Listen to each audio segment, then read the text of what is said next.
Cowboy, take me away to Arizona so we can talk about Tori's favorite Nancy Drew game, Secret of Shadow Ranch. Relive picking vegetables for Shorty, sobbing over Meryl Humber's journal, wandering the creepy ghost town, finding Dirk Valentine's treasure, and so much more.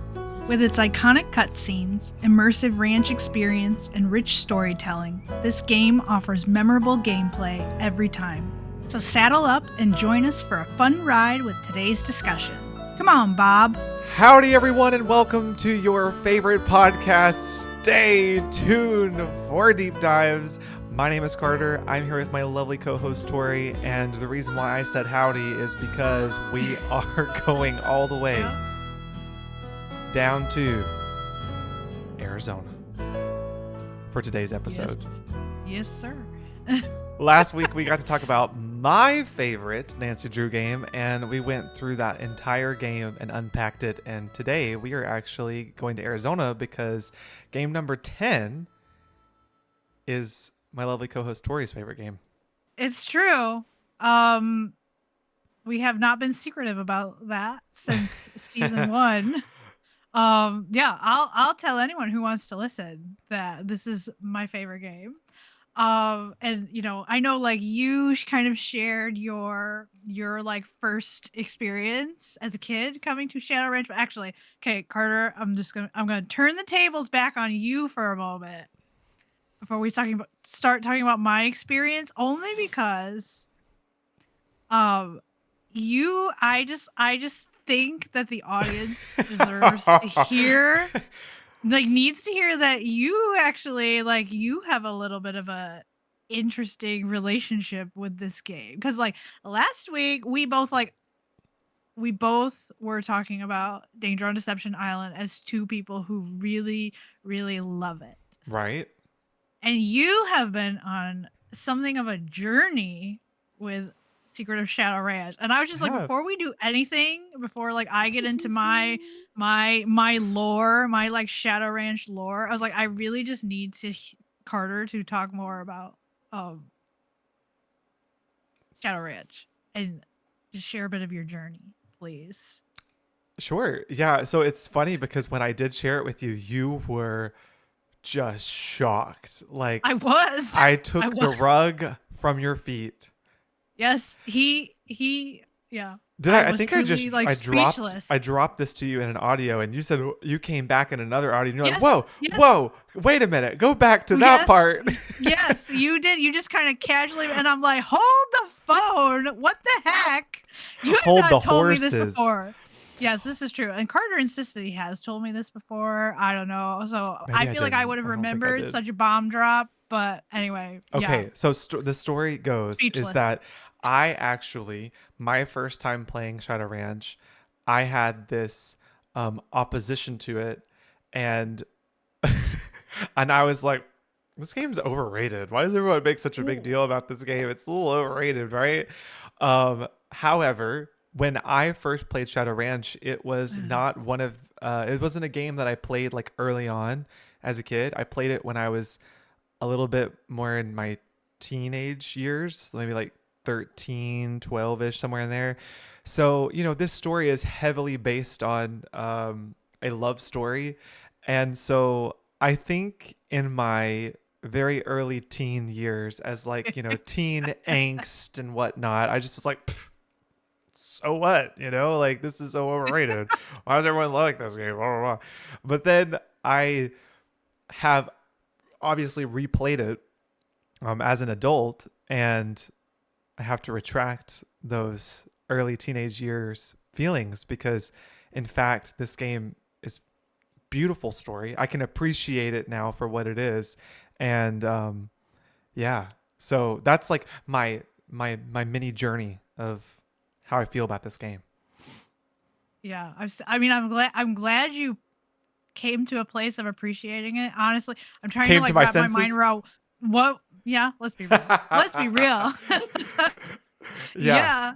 No, like I realize everyone's onion is valid, but also I have a really hard time accepting anyone not loving this game. You don't have to love it as much as I do. It's a great game, but you know that's where I came to as I played it as an adult, I was like, no, I just didn't understand its power, its strength as a 13-year-old. It is not just my favorite, like it in general is a fan favorite. It finally like Sweet Justice when Her Interactive did their fan survey several months ago. Finally at long last, like redeeming that March Madness tournament from 12 years ago or however many years ago that happened, like Shadow Ranch came out victorious as the fan favorite game. It's very, very popular. And one thing, of course, Carter, that I've also mentioned, and you know this, like something else that we have in common is that our first game that we played is also our favorite game. So I discovered the Nancy Drew PC games when Secret of Shadow Ranch like had just come out. For the life of me, I can't remember the specifics. I really want to say that I found out about it like through an American Girl magazine. I have not been able to like find in the internet archives of people uploading things these any specific mention, but that's what I remember. Anyway, we went to Walmart. I was with my sister and me and my mom were at Walmart. I knew suddenly like these games exist and Walmart had sitting right there, you know, in their electronics section amongst all their PC games that they had out. Their Secret of Shadow Ranch sat like on the shelf. And with great powers of child persuasion. And I'm pretty sure, you know, I think I would have been, based on timeline, I think I would have been like 12 years old. I persuaded my mom to buy it for me, and she installed it on her laptop. And it was one of those things like it had to be like my mom I could only play like if my mom didn't need her laptop. Like so the laptop had to be free, but eventually so like I was able to play this game and I just remember and we'll get into all these specifics. Let's just being immediately like I was hooked. I was hooked. I was not able to beat the game on my own. I had to go like onto the message boards. I myself did not have a message board account, but I was able to get on the internet and look. So I remember like scouring all the like Shadow Ranch posts that people had written, trying to find help for the specific things that I was stuck on. And when I finally beat the game, it was the only Nancy Drew game that I had for like a while. And so I just went back to the beginning and I started over. Okay. It's that good. And yeah, I was just like, I just want to keep playing this. And so I seriously, I don't know, just like those couple months alone, I wish I could remember how many times I ended up replaying the game, like just in that small window of time, because I was obsessed with it and I wanted to like pick all the dialogue options. I was like, I must know everything you can say and everything you can talk about. And ain't nothing wrong with it. Yeah. So it is like, I don't know my replay count. I know it's like light years ahead of every other Nancy Drew game as the one I've replayed the most. And of course I will acknowledge like of course it was my first game. There's a lot of core memory, childhood nostalgia wrapped up in all that, but also genuinely, and I'm really hoping to like make that very apparent as we converse today. I just think it's a solid game. Absolutely. So many solid in things every about it. single category. Yeah, really like, and honestly, in hindsight, I'm kind of like stunned that this game is as good as it is, because I don't know if you remember, Carter, when we were researching for season 1 and unearthed some her interactive backstory that actually Robert Riedel was on sabbatical when they made this game, and so the rest of the team had to pick up the slack and be responsible for things they normally wouldn't be. And so this was much more of a team effort, like we're out of our comfort zone kind of game. And so that to me, I'm just like, well, that just makes it even better. Her Interactive didn't even have all their best people on it. and they still like cranked out a banger, like all-time favorite. So that's my story. Like this one, I this love this it. one is just like it is the one. And the more I have played it and noticed even more things like as an adult, the more I'm just like, man, this one just holds up. I think it will always stand the test of time. Well, I am so So excited for you to give us all of the unearthings and details that you have come about.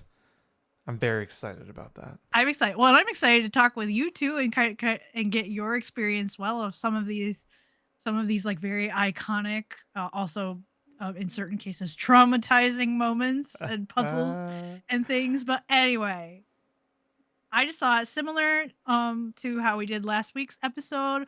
We're just gonna start at the beginning and kind of push our way through this one. So let's start with the opening. And honestly, I'm just gonna forewarn you, Carter. There's probably gonna be a lot of me like turning the question on to you first because I don't trust myself to not just like like go on forever and ever and ever.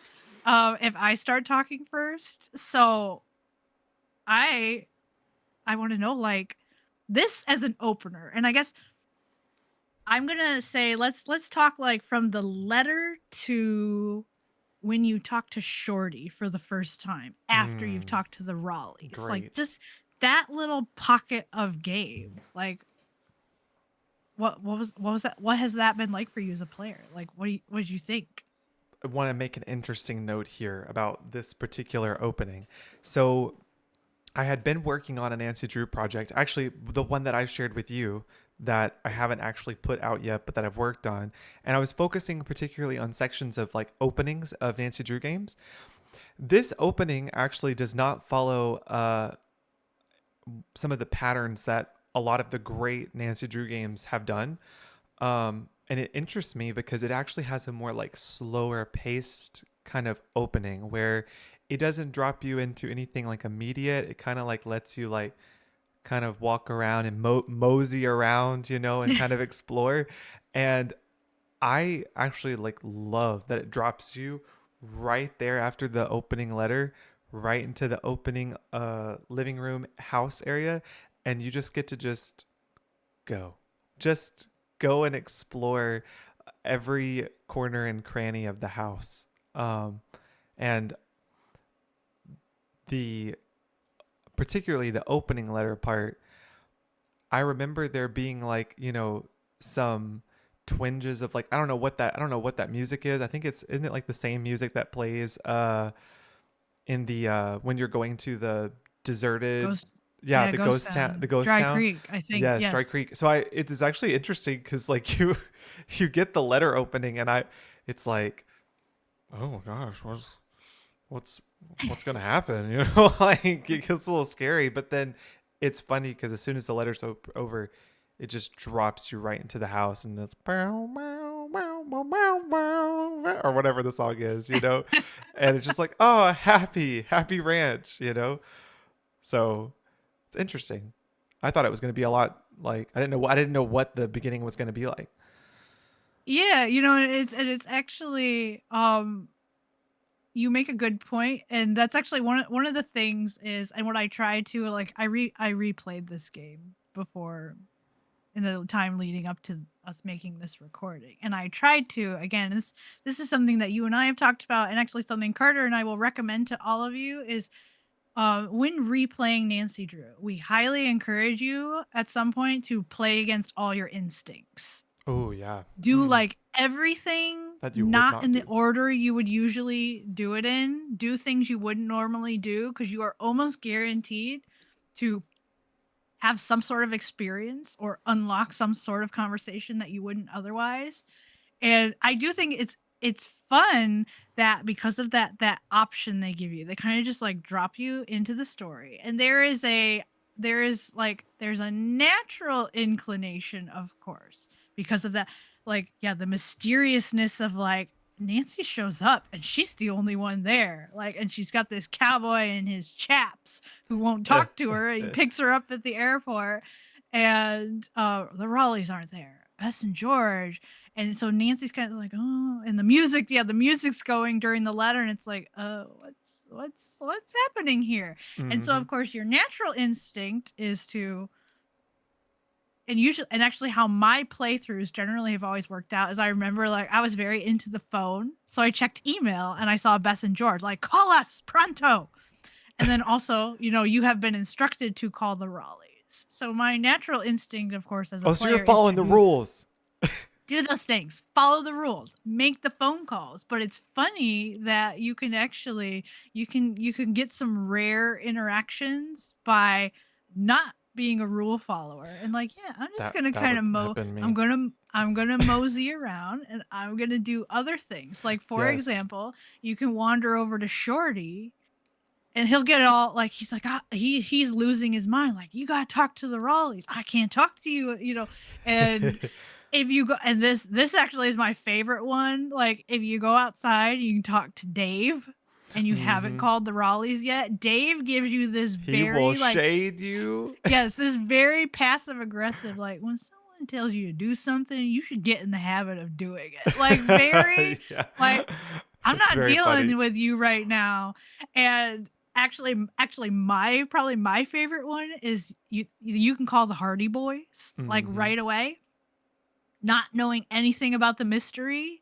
And Joe in particular will get really exasperated with you, like, Nancy, I know we're great to talk to and all, but you need to call them, and like, don't call us until you talk to them. So it's, yeah, you can kind of go rogue a little bit, which makes for a very like fun. That's how I did So it. it sounds like that sounds like, yeah, what you did. But Mm-hmm. I, of course, yes, especially in particular, I do have very vivid memories of when I played this game for the first time. I went straight to the phone calls. Really? I'm that's so So funny to me. yeah, I stood right. I didn't look at a single thing, Carter. What? You didn't look I, anywhere? I stood dead center in front of that fireplace, I right where they cannot put believe you, that. Well, I can and I believe made the that. phone. And I made the phone calls. Yeah. But no, I was gonna say I'm pretty sure like once I got dropped in the house, I think I went to the radio first. I think that was my first like because it's just to the right, Oh, so I just uh-huh. like veered straight to the radio. Yeah. Mm-hmm. Yes. Okay, we will definitely be talking about the radio. I'm I very love excited I about the love the radio. radio. So, of course, Bess and George. Um, I will say too, I have a very special place in my heart for like this Bess and George, and I think they were the Bess and George.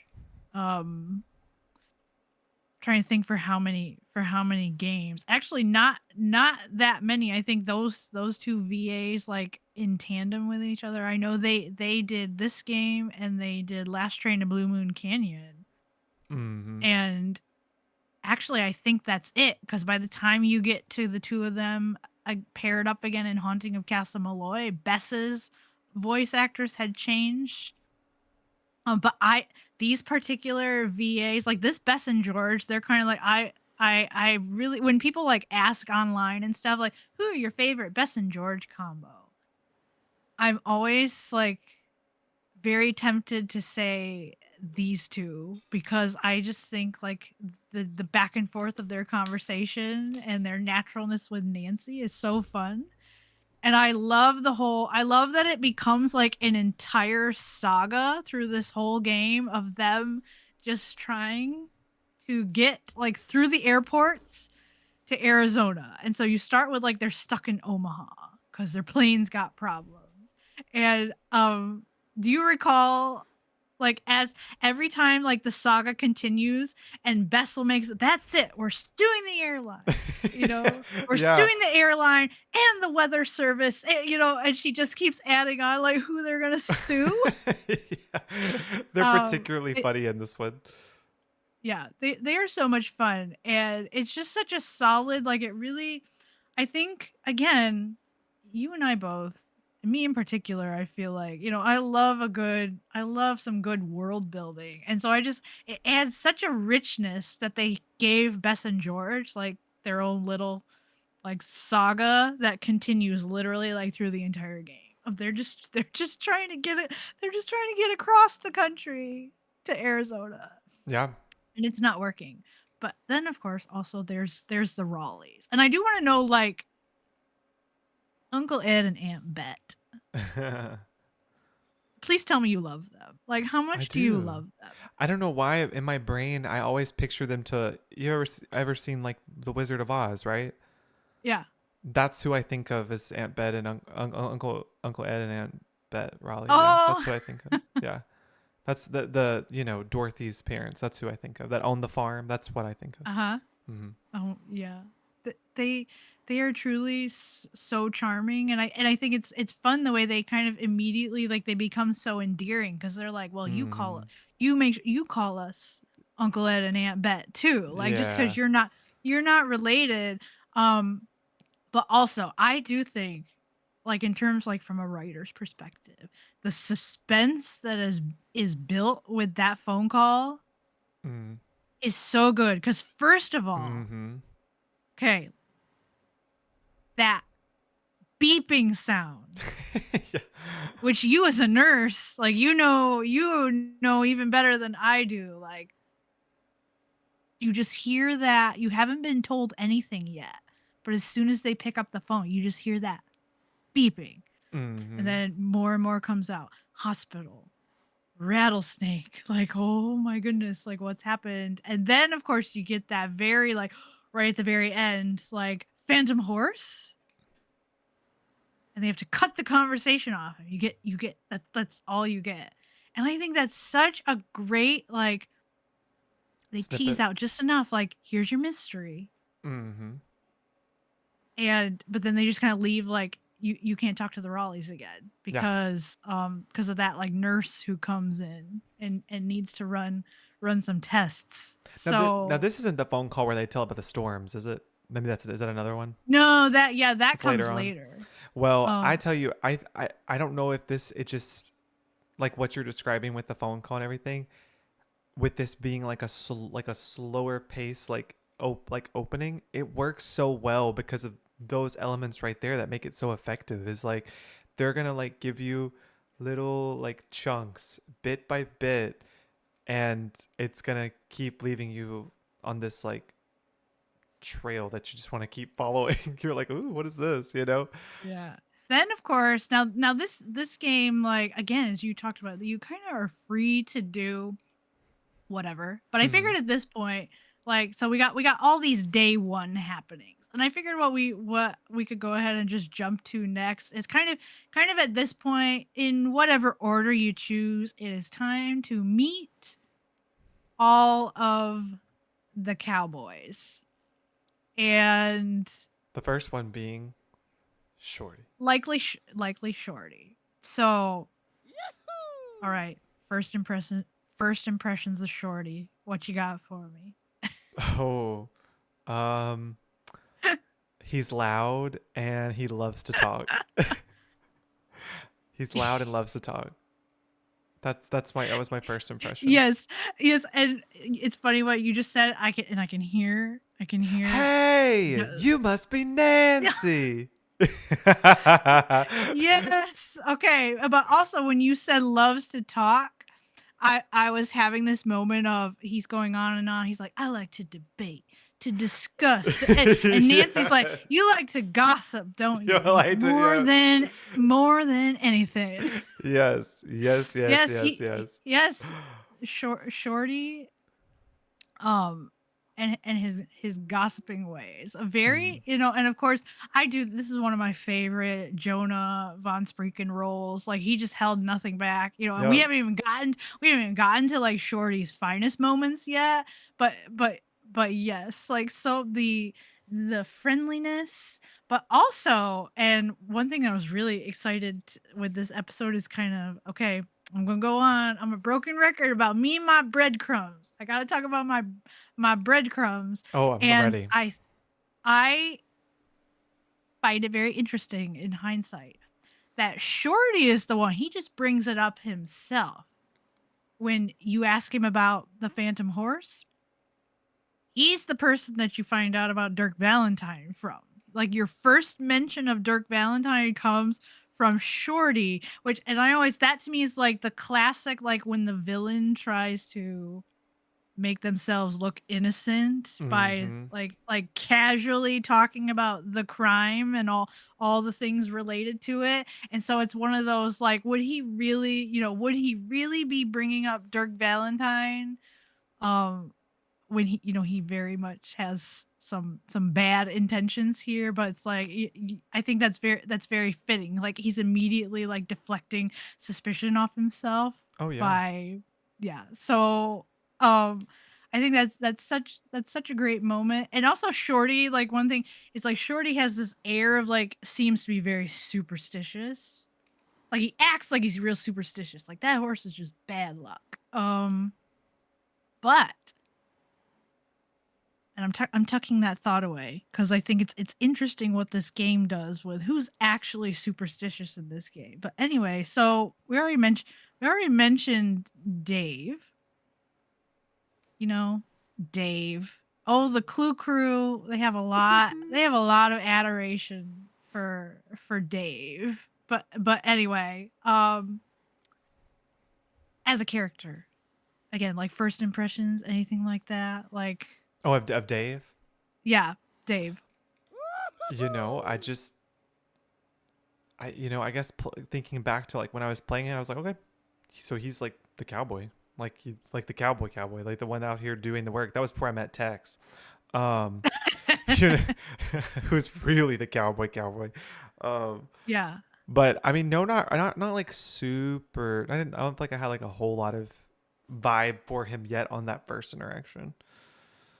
Well, yeah, and it's funny to me, even as we're talking about this, I'm kind of like, things are pinging in my brain. It's like, it's funny, of the three cowboys, Dave, I feel like, is the one that often gets talked about the most, and it's because, of course, the whole, like, the love drama Right, that right. is coming. So of course Her Interactive really tried to satisfy their audience with this little romantic interaction. And I know there's stuff in the books too that fits in with all that. But yeah, honestly, in a lot of ways, okay, like, don't come for me, people, if you love Dave, because we haven't even gotten to Tex yet.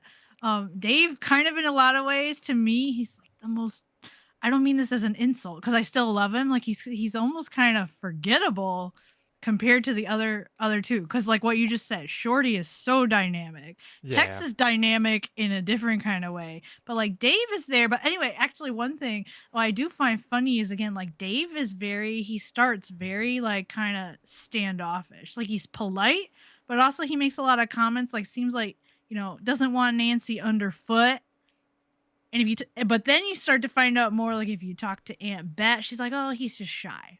Mm-hmm. And they're really going to make a big to-do about that. But then, really, honestly, and my favorite cowboy, he wasn't my favorite cowboy as a kid, but he's my favorite cowboy now, Yeah, because no, same. I just love a good grump. Yeah, I'm like, I relate to But Tex. also with some layers, because he's complex. I actually Yes. think that, like, Tex is the most layered, complex character. That really excites me. Anyway, Tex, what do you think about Tex meeting this guy for the first time? Well, I mean, I was a little scared of him when I first met him because I was like, oh, Same. he means cowboy business.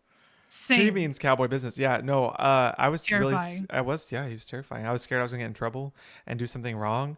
And like all of the instructions and things he would give, I'd be like, yes. Oh, the information overload and the threats, like, you don't do this, you don't do that, like, you're gone. Like, oh, yeah. yes. Yeah, no. So he's very intimidating when you first meet him.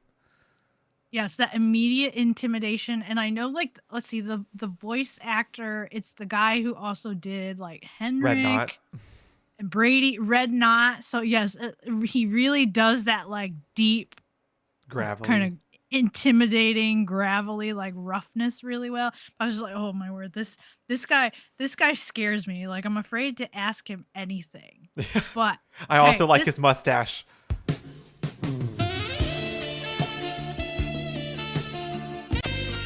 Yahoo.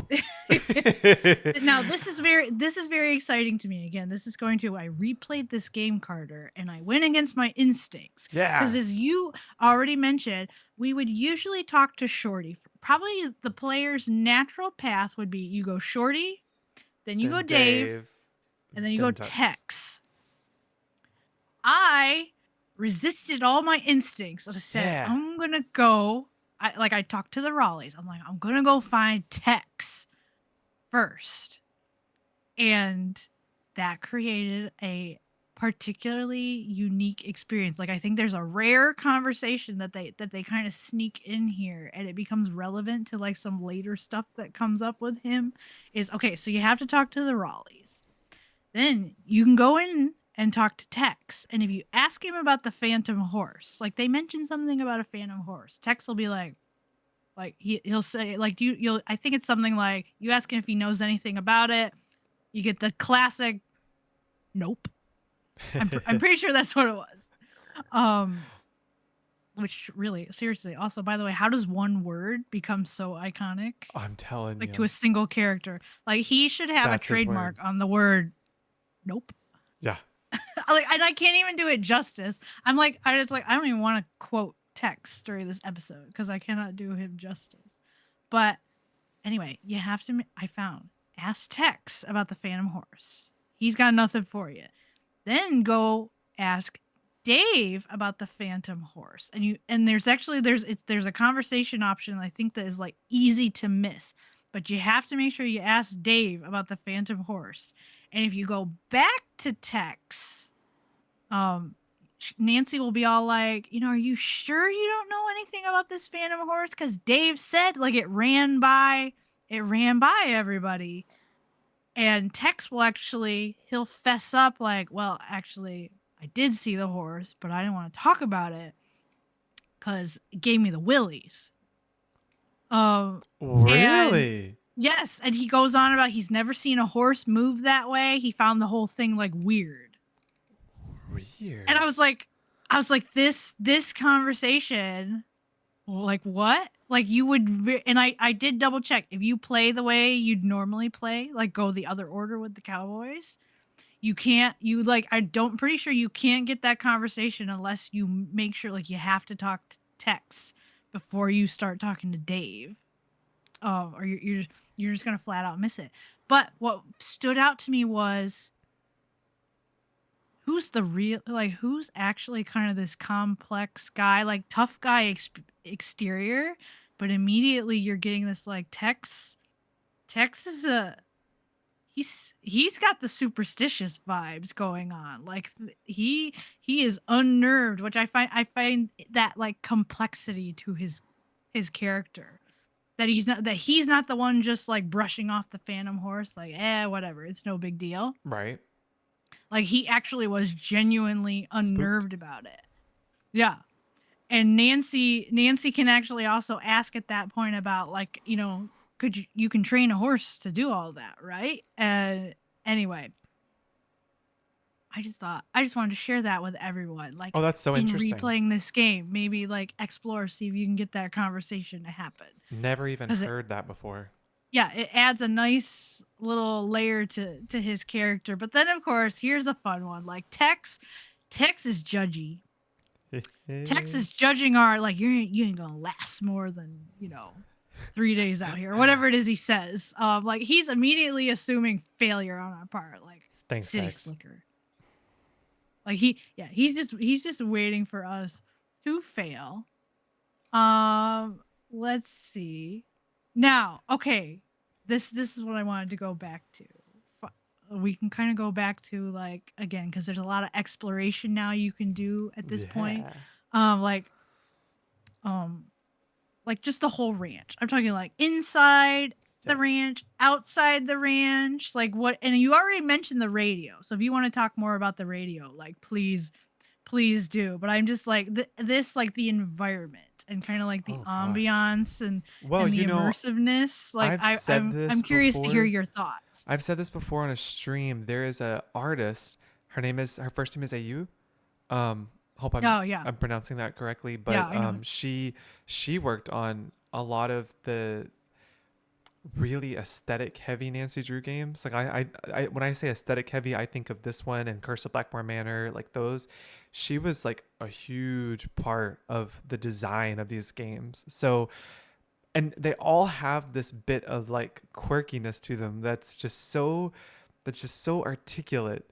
Like this ranch is going to have blue baseboards, bright aqua blue baseboard, you know what I mean? And like it's just so Yeah. creative. And that is one thing I particularly love about the environments, especially in this game, is that every nook and cranny has like such beautiful, like intricate design. Like the bookshelves, like they have like these carvings of I think like horses at the top. I mean, like it's everything is just so pretty. So I think like inside and outside, you kind of, more than a lot of the Nancy Drew games that I'm thinking of, like that have come before it, you get to explore a lot. Like there's not a whole lot of areas that are off limits like other games have been in the past. Like Hmm. um you pretty much get to see everything. I don't think that there's one room. Yeah, there's not like a door or anywhere that you can't go. So you really, it's a very, explorative environment. But yeah, the radio is really cool. I love the radio, and hopefully, we can get to talk about that even more in another episode that we have in the future. But I feel like a lot of people actually haven't sat there and turned on the radio and listened to like the full time of ads that are going on, but like they are so funny, and they're Yeah. very like they're highly immersive too. Um, have you gotten to Yeah, because listen to there's all of them? yeah, because I think there's the weather report. Is that the one about like Um, frying an egg like, on the side of the, or is that in the newspaper I, maybe? I No, that's in the newspaper. There's yeah, a I know. like a Yeah, newspaper we can. story Yeah, that actually, says I have the newspaper written down. yes, yes. To talk about, but the radio, like there's the auction. Yes. Yeah, the news about which by the I don't, have you ever been to an auction? Actually, I have. Okay, me too. My mom used to take me and my sister to auctions sometimes. Mm-hmm. What a vibe. Like what a crazy great time. Um so I can very relate to them describing that auction. And then also there's the cattle feed commercial, which also technically I suppose is like technically counts as like a clue for a puzzle that comes later. But yeah, I love the radio. The only thing I would change about it is I think it would be fun if like the what you hear like changed from day to day, but I'm pretty Oh sure it's yeah. like no matter what day you turn it on, it's always going to be like those same three things, but still great. Now what you were saying about the yeah, like the environment, I've always found like the ranch house, it's it's eclectic and honestly kind of like chaotic, but like in a good way. Yeah. Because there's like all those rugs on the floor and Yeah, there's all yeah. like the artwork all over the walls, and the kitchen is just full I love of it. stuff I love like it. everywhere. Yes, I it's so to me, I was like, this place looks so lived in. It has Yes, lived in. so much personality, even like the way there's stuff all over the refrigerator. Mm-hmm. Um I love it. and it gives me the same kind of like warm fuzzy feelings that I get when I walk into Emily Griffin's Yeah, yeah. Emporium.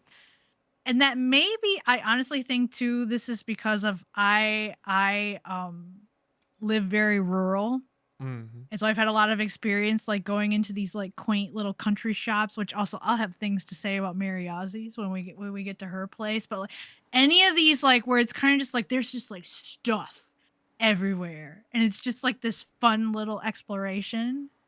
And like you're just looking for little like just little diamonds in the rough everywhere, and you Mm-hmm. don't know what you're going to find in any particular place because it just comes down to like how the shop owner arranged it. Like the ranch to me almost feels like it could be some sort of like country store. Yeah. um but in this case people actually live there. But yes, the design is beautiful. Mm-hmm. Oh yeah, the newspaper, the Tumbleweed Times. um okay, I think what you were thinking of, we gotta talk about this headline. It was like the clever, like please can we just bring back the funny little writing? that just helps with the world building. The headline: paint dries in record time due to record Yes. heat. That's what it And then it was. talks, then it talks about local science teacher spends day watching paint dry. It says it's the most excitement he's had in years. That's it. That's the one. I think that's hilarious. And then also, again, similar to, they were just going for it. We talked about newspaper entries in our episode last week. Same thing. Burnett Spammerwickle. Sparnerwickle? I'm not entirely sure. Great last name either way. Wins the Tumbleweed Krusty Chitlins Chili Cook-Off. Which, by the way, just so y'all know, Carter and I were talking about chili off air before we started recording this conversation. So this is really not helping anything. Like, why do I not have chili with me right now? Schnauzer abducted from backyard. Owner believes aliens did it. Which, by the way, does that mean Sunny June was living in Arizona? I need to know. Does he have a dog? Oh my goodness. And then the prickly pears defeat gunky geckos 1-0, head to playoffs. I don't know what sport that's supposed to be, but the team names, like, bless. I can't. Also, okay. And then also, I did want to mention, this is such a subtle thing, but I love it, Carter. I love it. You can go through all the recipe cards. Oh, yes. They literally just put a whole stack of recipe cards, and they have full out written recipes. And I know actually there are Clue Crew people who have made a project of trying to make the recipes as instructed. Yeah. But also the specific detail of like the note cards. They're different styles of note cards. You can tell like some are older looking, some are newer.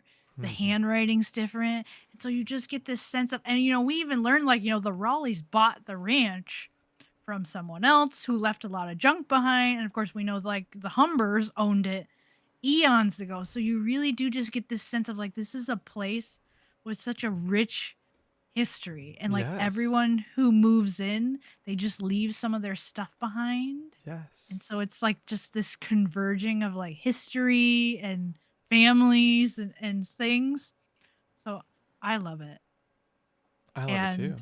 Like, and isn't that such a testament to like, they they said this game was like a real stretch for them to make because Robert Riedel was on sabbatical, and yet it's just the most like detailed and articulate and intricate. And I mean, how, I don't know. I don't know. How? And then one other ambient thing I just had to mention, because I'm such a big fan. Explain to me why this makes such a big difference to me. You walk outside and you hear those bug sounds and the birds. You can also hear the chickens and the horses. Like, I'm on the ranch. Yes, take me there. Yes. It actually makes me, when I was a kid, I got to do like horse camp for the summer. Me too. I got up at like 5 a.m. You did horse camp too? Yeah, I got to get up at 5 a.m. and actually go like get the horse out of the field, bring it in, groom it, like, and like take me back. This is what it feels like. This is the life. I was on a farm. Anyway, good times. And Cowgirl song. I need you to make a Shadow Ranch ambiance video, please. Oh, someday. Yeah, you're right. Have I not done one yet? No, because you're terrible. Oh my goodness. I can't believe I haven't done one yet. As much as you love this one, I can't believe I haven't done one. Now we can talk though about some of those day one puzzles, which I look at your face says it all. The best way I know how to describe day one, I feel like day one is chores galore. Amen. If you like chores, welcome. This is a good game for you. If you don't like chores, and actually I will say what I have heard when people criticize this game and they do say it's overrated, they tend to criticize it at the point of it's got so many chores. Anyway, so yeah, text. Oh my word, I don't want to ask this man if I'm allowed to do anything because the answer is always no. Go help Shorty with his chores. And it's also, and this is worth mentioning because I wanted to make sure it was sprinkle in, like, you can get a second chance here if you disobey Tex. and you go try riding anyway, you'll get a second chance. Which, by the way, everyone, I'm just gonna say it now. Like, please, it is worth your time. Trigger like every second chance you can on the ranch, because you're guaranteed to get like the Raleighs saying something really funny to you. But anyway, okay. Here's the one. Here's the moment we've all been waiting for, right? Because every Clue Crew member has had some sort of experience with. Carter's already feeling traumatized. Just being dramatic. Picking vegetables. I need to know. Oh my word! What has been your Nancy Drew experience with picking vegetables? Because I feel like this is like, okay, the wood identification. It's the same kind of trauma. I almost threw the laptop the first time. I did, because I was like, why does it keep getting wrong? Like, I didn't understand it. I thought I was picking the right stuff. And I almost threw the laptop. Do you still struggle as an adult to do it right? Not always. But every once in a blue moon, I'll pick one wrong one, I think. But I think I've got it figured out. It's those tomatoes that really get me. Oh, is it the old ivory eggs? Yeah. I think the ones that are supposed to be golden. Yeah. Those are the ones I think that Oh. I get kind of lost on. That's been my experience watching other people. That one seems to really trip people up. Mm-hmm. Because there's like such a subtle difference. I think it's Uh-huh. hard to tell on the first day. Like, are these ripe or are they not ripe? I can't tell. For me, Carter, the trauma is stupid Romano beans. Oh, those two. Those two. The Romano beans. I am traumatized because they have to be a particular like kind of green. And apparently they're not supposed to be like wiggly. I swear to you, those day one Romano beans, I was convinced there were ripe ones on those bushes. And I failed as a kid so many times. Same. Trying to pick vegetables for Shorty because it for me it was the beans. It made me doubt myself. I didn't trust anything after that. And I kept staring at the phone. I'm like, I'm doing this right. Why? Right. Like, what is going on here? I'm doing this right. Like, Shorty, what's your problem? Shall I say the quote to you? Go ahead. You can find more than that. Dun, dun, dun, dun, Oh dun, my dun, word. Okay. dun, dun, Two. dun, Yes. dun, Okay. I cannot tell you the number of times as a kid he said that to me. I'm like, stop it. Stop it. Leave me alone. You don't need every single one.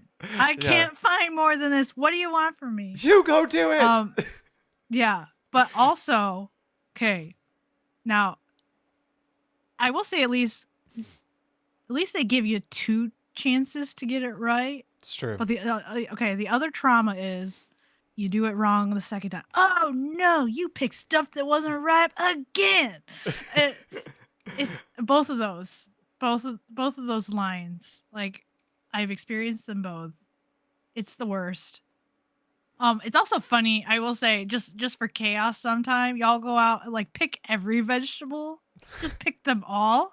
Take them in, and Shorty will have an absolute meltdown. And I think the Raleighs will really give you an earful about picking all of their vegetables. I didn't know that. Yeah. It triggers an immediate second chance if you pick all of them. Oh, really? But, see, this is interesting. This is good. Yes. But thankfully as an adult, I finally I guess you learn by failure. I don't get the Romano beans wrong anymore. Yeah, once you've been yelled at like that, you're. But yes, please, everyone, I'm sincerely hoping all of you listening or watching this episode right now, please, can you share? Let's all have collective therapy together. Let's right trauma now. bond. Please, yeah, please share your vegetable picking experience, and don't just stop at the vegetables. Because I need those eggs, Nancy. Leave me alone. Yeah. Yes. Oh, can I Yep. just say also, to this day, it still bugs me. It still bugs me. Why I hate this. You're wasting my time. I love this game, but also this. Why is it always the first two eggs they have to break? You got no choice but to go in there, pick them off the top shelf, and watch them crash to the ground because the basket was broken. Yep. It offends me.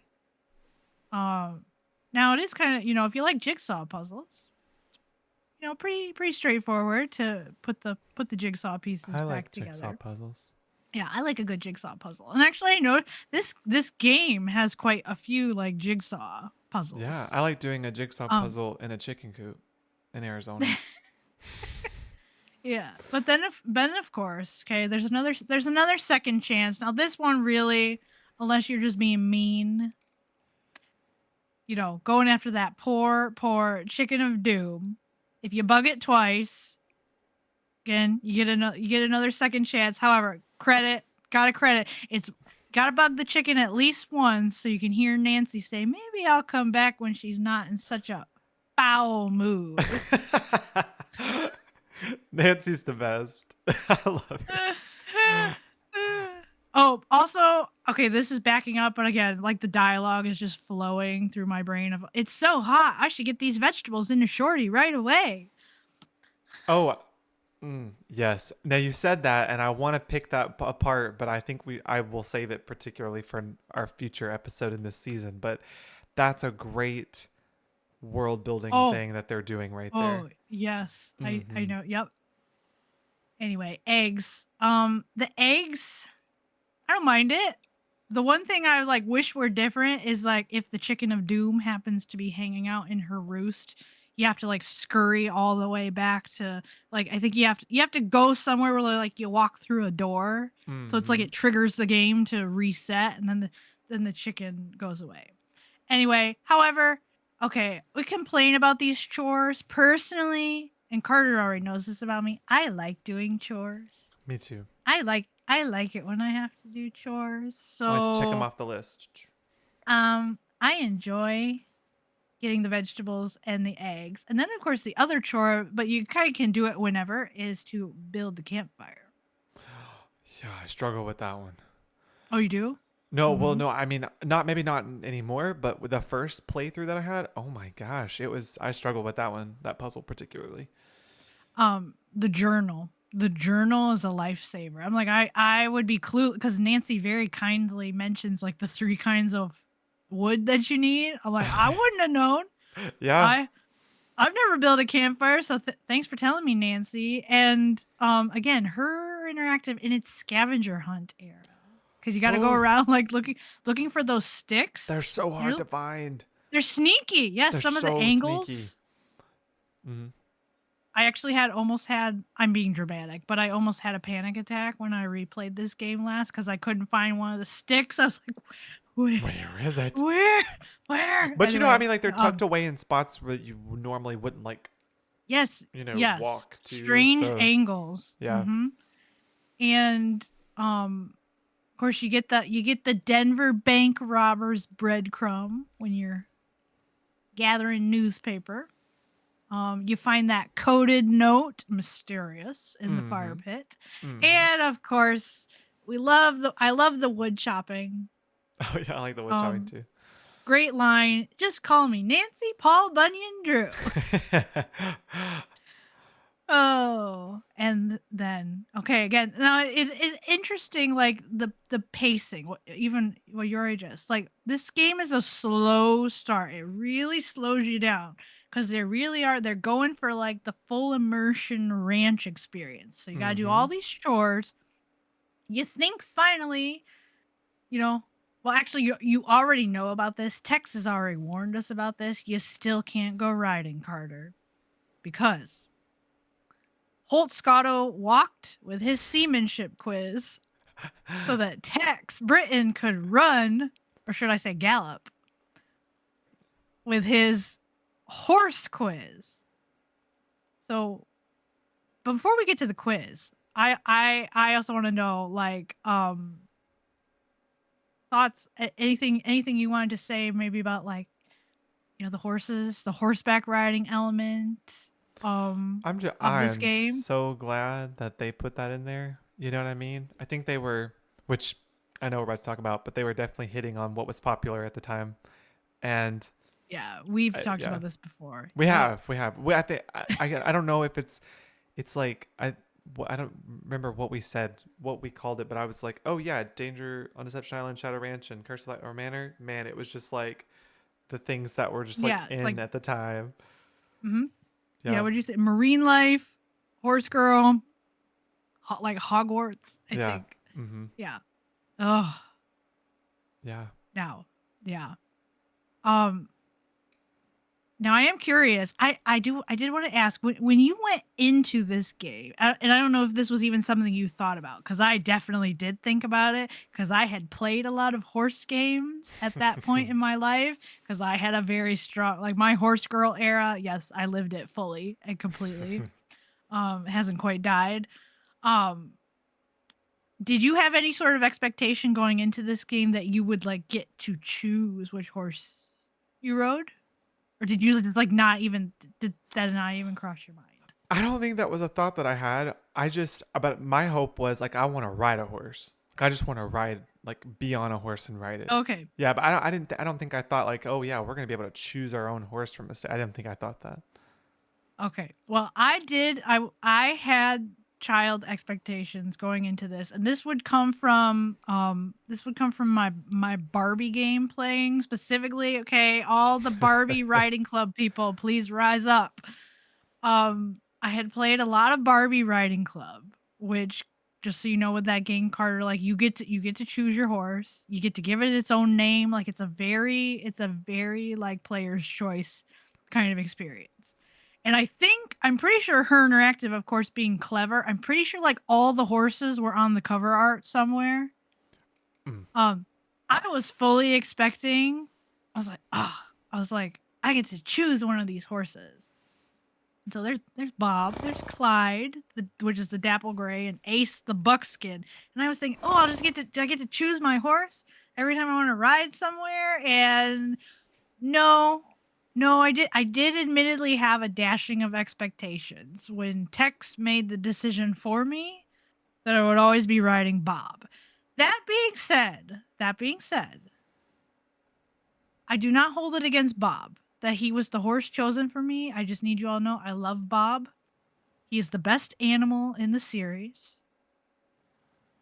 I accept no other contestants for best animal. I love that. Bob is it. And like I would die for Bob. Bob is wonderful. He's just the best horse. So anyway, I did quickly adjust and I do appreciate, it's funny. I think kid me again was disappointed that you don't really get to do more with the horseback riding. Like the most like hands-on thing you get to do is the barrel racing on day 2, which is fun. But at the same time, like as I thought, I'm like, well, okay, it wouldn't really be fair of me to expect Her Interactive to make a horse riding game. Like this is the mystery game. They can't be putting all their time and resources into really letting you have an interactive horse riding experience. So I get it. But like, yeah, I think it's so fun. Like, yeah, like the saddling, although, okay, do you share this trauma? This absolutely. Small trauma with me? How many times have you accidentally taken the saddle off? Too many. Trying to cinch it. It's the worst. I want to scream. I still to this day do it. I think I'm about to lift that flap. Yep. And then it disappears into my inventory. I'm like, dang it. Yep. No, that is I feel like that's a universal Shadow Ranch experience if you're an Ace Drew player. Yeah. Accidentally taking that saddle off. Now, funny thing, not a second chance, but still funny. I love it. You can get on Bob, and if you haven't tightened the cinch, Nancy will just go out into the paddock and she'll just straight up like tip over.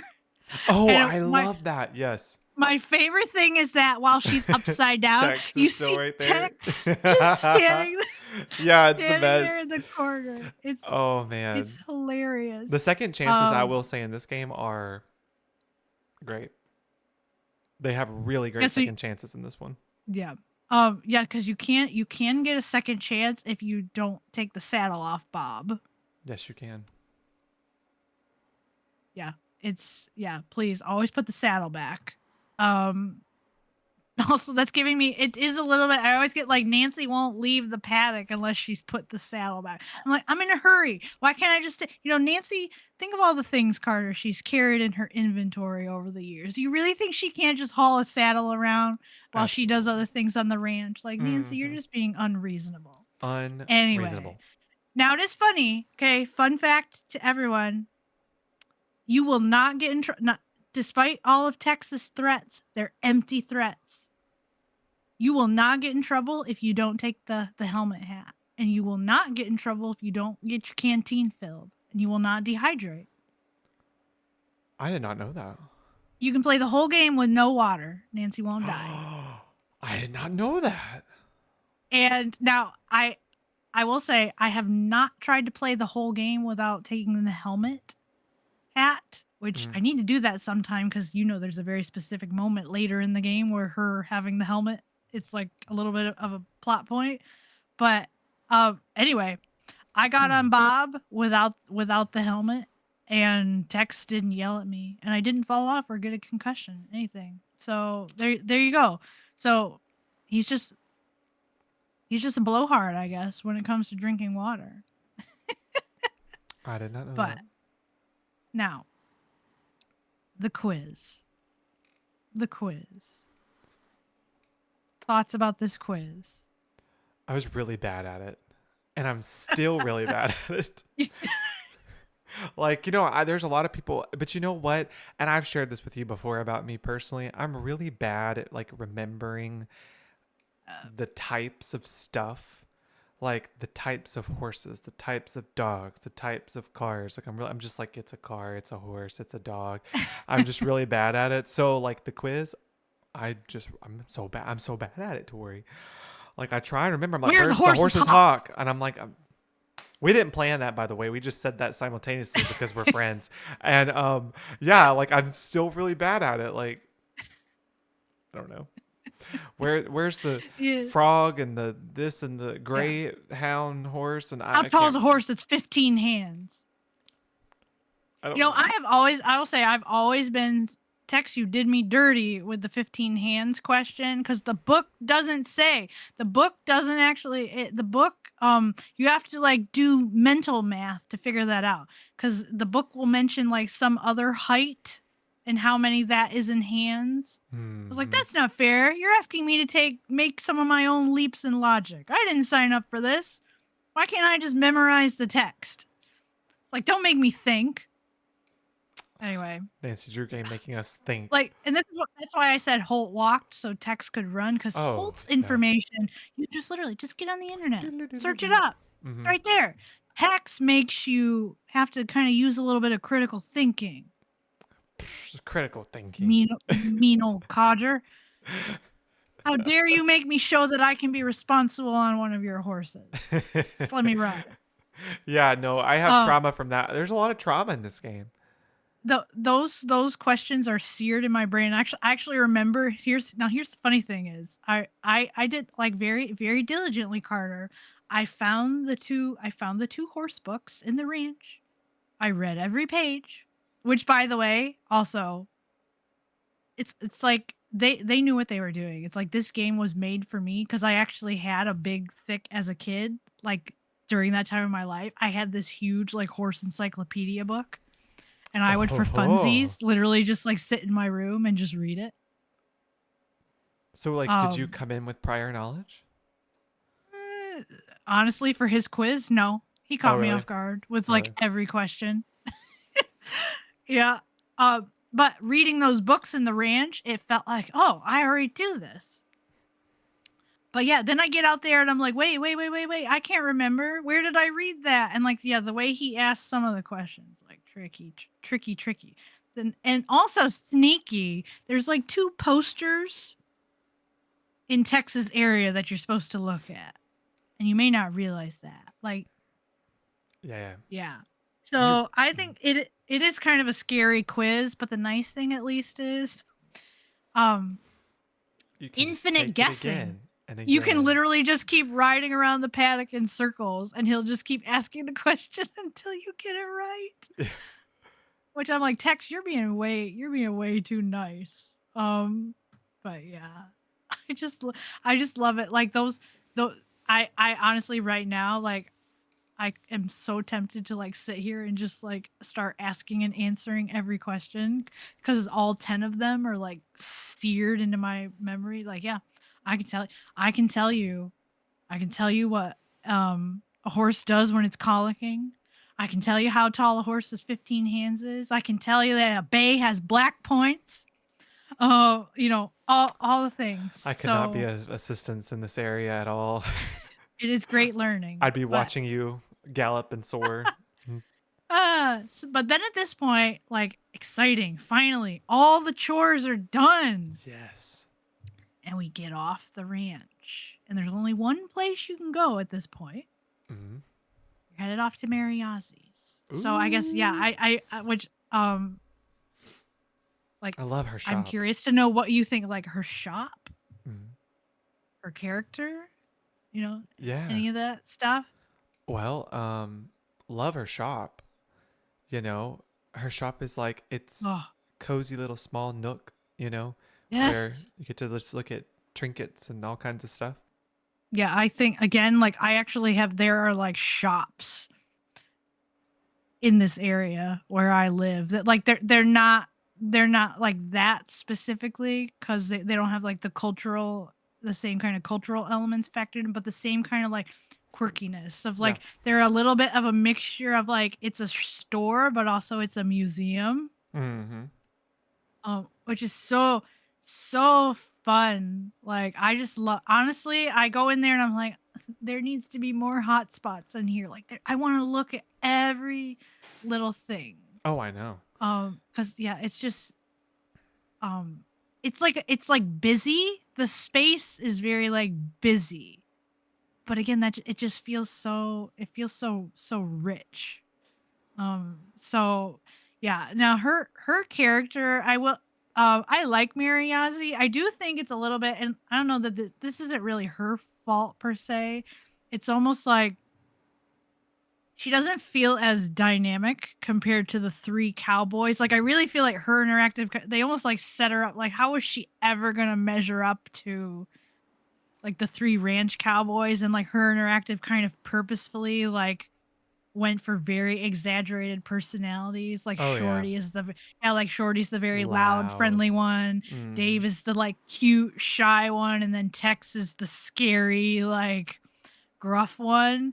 And so Mary kind of like she's not bad, but she's kind of just there. Mm-hmm. So that's I don't really think that's her fault, but I still like her. It's funny. I was actually talking about shout out to Loose Goose Games. Because I was on her Alibi and Ashes stream yesterday at the time that we're recording this, and she was like doing a spin the wheel thing with Mary Ozzy, and the question came up like, would you like to see Mary Ozzy in a future game? Like, how excited would you be? And I'm like, well, she's from Shadow Ranch, so of course she can come back. But also, and again, I suppose we could have given the disclaimer. I mean, we already gave away who the culprit is. Like, y'all don't listen to this episode if you don't know this game. Because also, by the way, you know we know about her romance. But I was like, hey, what if I would love for Mary to come back with a different last name? Like, what if she came back as Mary Britton? Anyway, Ew. we can get to that. But you know, they kind of throw some sus things her way because you at this point, like, you're supposed to take her the letter. Mm-hmm. Which, by the way, again, if you're not a goody two shoes and if you forget to take the letter out of the roll top desk, Nancy will actually like refuse to leave the ranch. She'll sit there right at the paddock gate and say like, "Oh my gosh, I forgot to get the letter. Like I need to go get that." So there's your fun little rogue fun fact. Um But we find out like she wants some property. And also, and I'm not even sure. I'm trying to remember if I knew that I could zoom in on the picture the I first time I played definitely this did game. not. I don't think I did, but there's that little photo of her with her I think it's a Palomino, and you can ask her about her horse, and then you find out dun dun dun she trains horses. Oh boy. I know, and that gives it like that. If you don't notice that and pick up on that, that doesn't give you that whole like corner of suspicion for her, you know? Yes. Because you can miss it. So there's that whole aspect, and then I want to talk about the trunk puzzle, but first I can't skip over this, like the Roadrunner mini game. Run for cover. Yes. Let those banjo tracks roll. I personally like. I love those kinds of like. I love those kinds of like puzzles. Yeah. Where you have to like escape something, like the Dodo box puzzle. Mm-hmm. I find in Danger by Design very fun. I'm trying to think. There's another one, but it's I don't remember who it is. Bee's Knees in the final scene. Yeah. And Secret of the Clock. Yes. The Bard's game. Oh yeah, that's yeah, that one's I think like it's a little bit different because you can't be caught, but yeah, like the logic of you have to try to figure out kind of how to move around the board and get to where you need to be. So the mini game's a lot of fun, although I'm an impatient person and I'm like, this Roadrunner, like for being a Roadrunner, you're very slow. Move quicker. But of course the big thing that you get to do at Mariazzi's is you got to get into this trunk.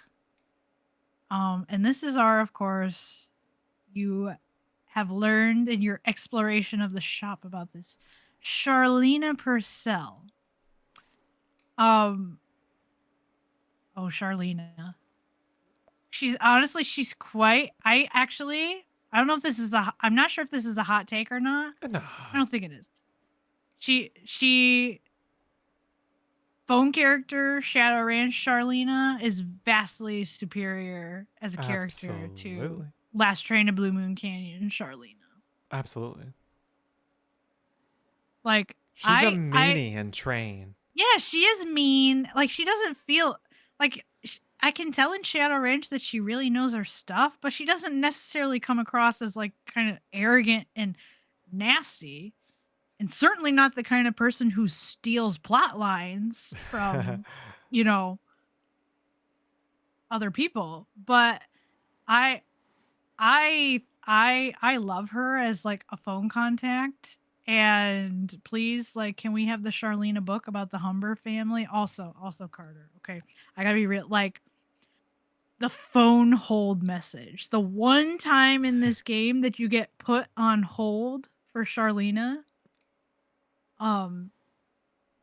Like the way Lonnie Manila delivers that whole sequence, like it's like seared in my brain. I feel like just about as strongly as like the desk intro. Wow. Like was it? And of course, now that we're sitting here like in this moment doing the podcast, can I sit here and rattle? Oh, you know what? Yeah, it's like I just have to get started. Like, thank you for holding. And thank you for calling the office of Charlena Purcell. Miss Purcell's latest novel, Like a Wind Through My Heart, was an instant bestseller. And like so many of her novels, like it just goes on, and like that cadence, like Lonnie. She's so good. What a queen. Mm-hmm.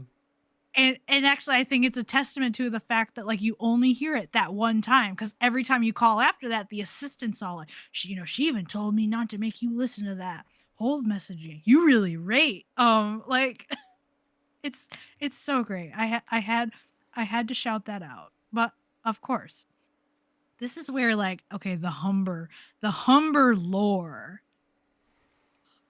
starts unfolding.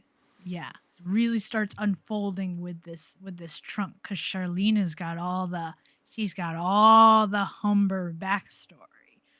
So you find out, so we got Francis Humber, this was her grandparents' trunk. And I kid me, totally did not pick up on the junior detective hint. Like, if you're playing this on Junior Detective, Charlena will like rattle off their wedding anniversary, and then she will very directly say, for 9/11. Like, she's giving you the solution. Did child me pick up on that? No. No. I didn't realize I was supposed to do anything with those numbers. I'm just sitting there spinning these cranks, like, hoping I get lucky. I do have to ask, do you remember the first time you played this game? Do you remember what did you choose from the trunk when Mary told you could keep whatever you wanted? Probably the sheriff badge. Is that in there?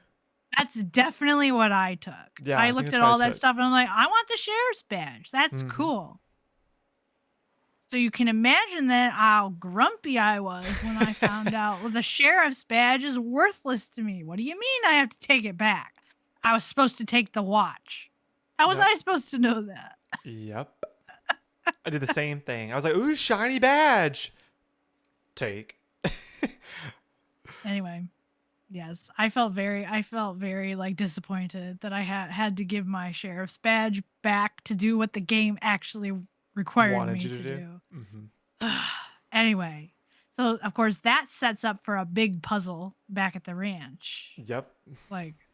But I thought it's worth mentioning here because when you go back to the ranch at this point, and assuming if you've riffled around in the roll top desk, this is where you get to have that little Jane Nash side plot. So again, usually the player will have gone into the roll top desk and you'll find that like threatening letter. And Nancy's all like, sounds like this Jane Nash person really has it out for the Raleighs. And then, of course, like, we accidentally knock over Texas stuff. And dun dun dun, like, it's a birthday card. And Nancy's, I love Nancy. Oh my gosh, Jane Nash is Texas' sister. Again, I wanted to throw this out there. I went against my instincts. I did not look. I went into the roll top desk and I got the letter, for Mary Yazzie, but I purposefully ignored Jane Nash's letter. And what I discovered is you get different dialogue if you do this in reverse order. So if you see the birthday card first, Nancy will make a very casual, like, looks like Tex has a sister named Jane Nash. And then if you see the letter in the desk as your second thing, Nancy's like, Jane Nash? Tex's sister? So again, just a little bit of that was like new dialogue to me. I had never done that before until replaying this game a few weeks ago.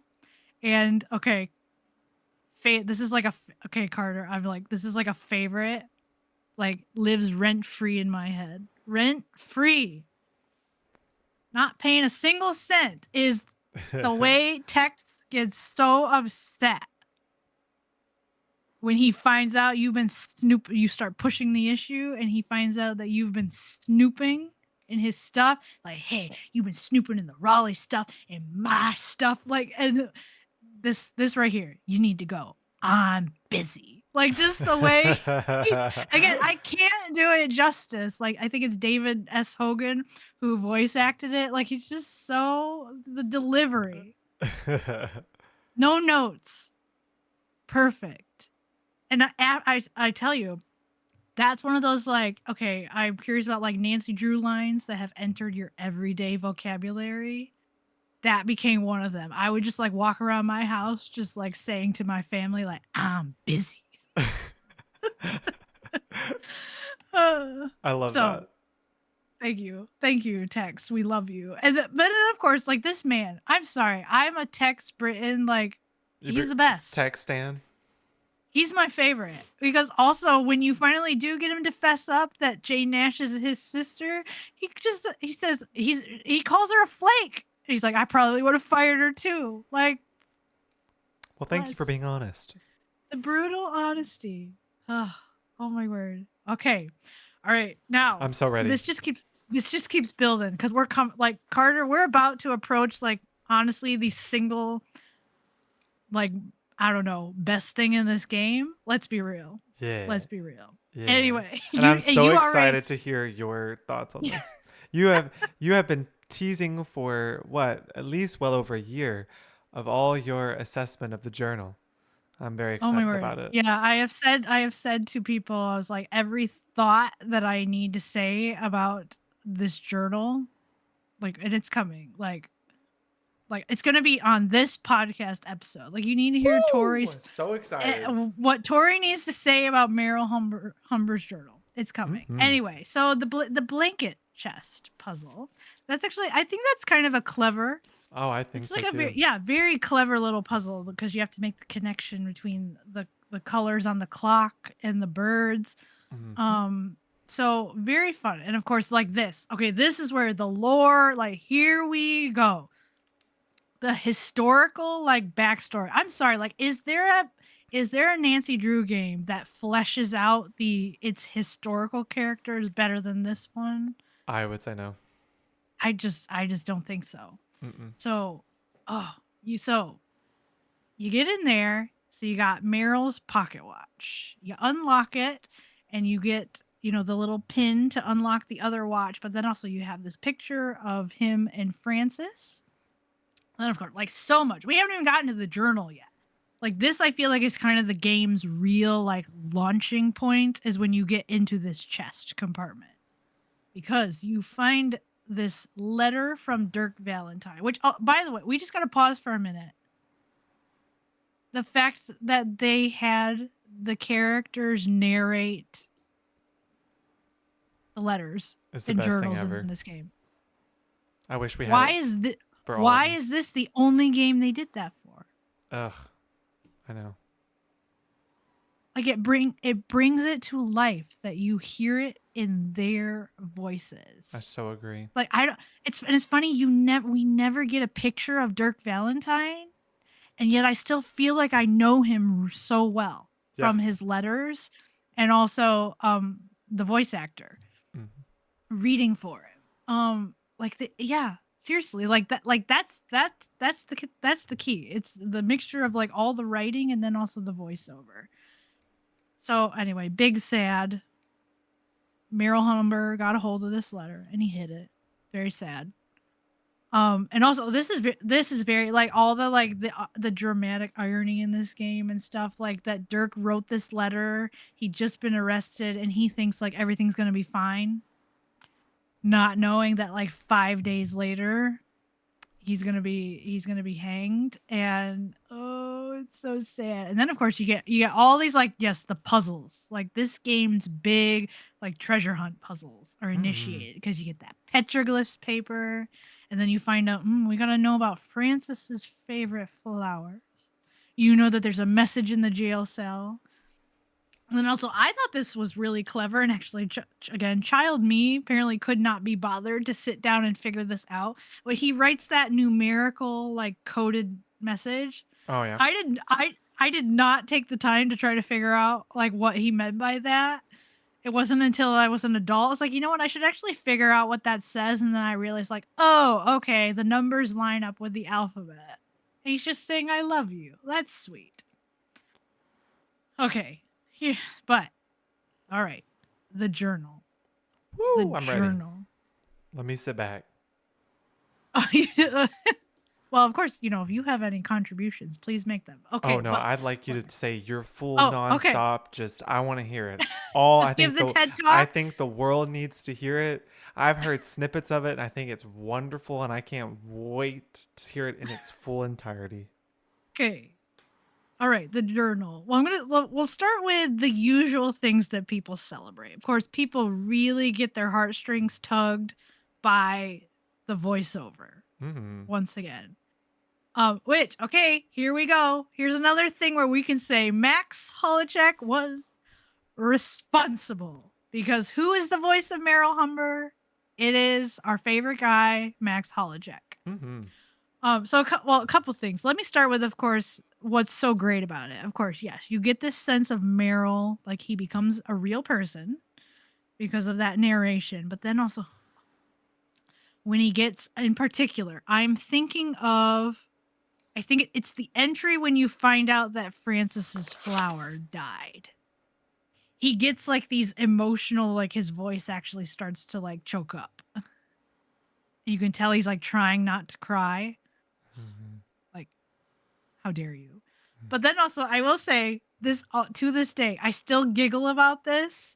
I don't know if it's the way, like, I don't know if Max Holochek had to like I don't know if they did all the Meryl Humber like recordings on like the same day or whatever, but I always chuckle because there's this one specific one where it's kind of like he must have forgotten exactly what his like timbre, his vocal timbre was when reading it, because every entry sounds the same way, and then you get to this one where his voice like is suddenly way lower and gruffer, and he's like, got a letter from the sheriff. Like, it's almost like, it's so funny to me, like the sudden change.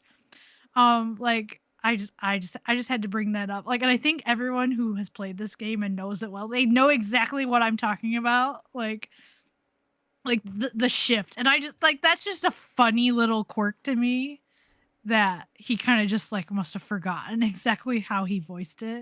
It makes me think of you when you've played games like Frog Detective and you're like, I don't remember what voice I used. Like, so, the life of a voice actor, right? And then of course, everyone loves to talk about the visual of, you get to the last entry. There's Oh the my smudged gosh, the tear. writing, the Oh my teardrop gosh. stains. It's just my heart. Ah. Anyway, oh my word. Okay, I'm a broken record, people. I love good storytelling. I love good writing. And this journal, like just this journal, the emotional story that they are able to tell with this one artifact that you can look at. Like, is this the greatest like reading material in the Nancy Drew series? Like, I think it is. You could make a case for some other things, but like this one, like, oh, okay. So let me share. Let me share some of my like standout entries. So of course the first one, July 4th. Again, the irony. Oh, don't do this to me. The irony that like July 4th, okay, that's a celebratory holiday. We all know it as 4th of July. They were celebrating it back then. And, Meryl even talks about like he kind of felt like the celebrating was for him because that's the day he gets sworn in as sheriff.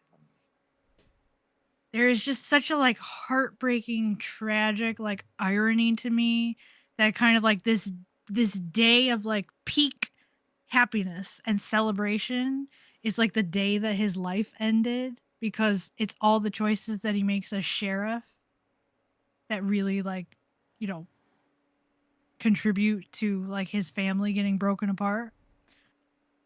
So I just like, oh my word, that's so sad, but also that's such good writing. And you get this little peek into like what Francis is like. Because she's a musician. Solidarity. I kinship with her. She's clearly got a green thumb. She's good with taking care of the flowers. She reads, she writes. She's good with numbers. You know, and you get this mention of like Dirk, and then of course, then it builds up to this bombshell drops of like Dirk is wanted for theft. Um, so the August 2nd entry, this one is very interesting to me, and kind of the way I think about this one. So the August 2nd entry mentions like you find out more about like Dirk and who he robs. And Dirk, of course, talks about like he says he only steals from the wealthy. But Meryl's upset because Meryl says, well, he actually stole like one of the stagecoaches or trains. I can't remember, whatever he robbed. Like, he took miners' wages. Miners aren't rich guys. You're taking their wages. And always find it interesting, and I guess I find this more. I didn't appreciate this as a kid. That her interactive actually kind of leaves all of that. Like they don't actually really go into any details. Like, is this one of those like, did Dirk mistakenly steal miners' wages, or is this one of the things like, was he lying when he said he only takes from the wealthy? Um, so they kind of leave all of that like unexplained, and they leave it up in the air. And how I have come to kind of understand that, like, there's just so many unanswered questions, and this will come out even more. Is I feel like her interactive, like this game is so subtle. It refuses to take sides. Like you never get this sense that like Dirk's in the right, Francis is in the right, Meryl's in the right. Like you just get this sense of like these are just three people. They're human. They make a lot of mistakes. They were all trying to do the best that they could, and a tragedy happened. And I just find that I appreciate that a lot more as an adult, that there's not really like a clean cut, like you can't really take sides. All you can kind of just do is just feel like the heartbreak of like, it's so sad that this happened. Yeah. And just imagine, if like one thing had, this one thing had been different or whatever, maybe things would have worked out. Okay. So then of course, it just keeps spiraling. You get to the point where like Frances says she's never going to talk to her father again. And you find out more about like Meryl. Again, he thinks he's trying to do what he thinks is right. He takes that letter of Dirk's, and he's trying to get it so like Frances will think, oh, maybe Dirk just doesn't like me anymore. And this right here, this is another detail that I think is really important. Is Meryl, he talks about like he wishes Frances's mom were still alive. And he says like she would know what to do. And you find out from Charlena in like a separate phone conversation that Frances's mom actually died when Frances was 10, which interesting, kind of a certain similarity to a certain girl detective. Okay. I need to tuck that thought away, people. I'm I'm going to come back to this. But again, like, and that to me is the one, like, what? That's the big, like, what if to me. Like, what if Frances's mom were still alive? How different would this story have turned out? Because you kind of get the sense that she would have been able to, like, smooth everything over and everything would have been okay. But again, just, sadness, like, she's not there.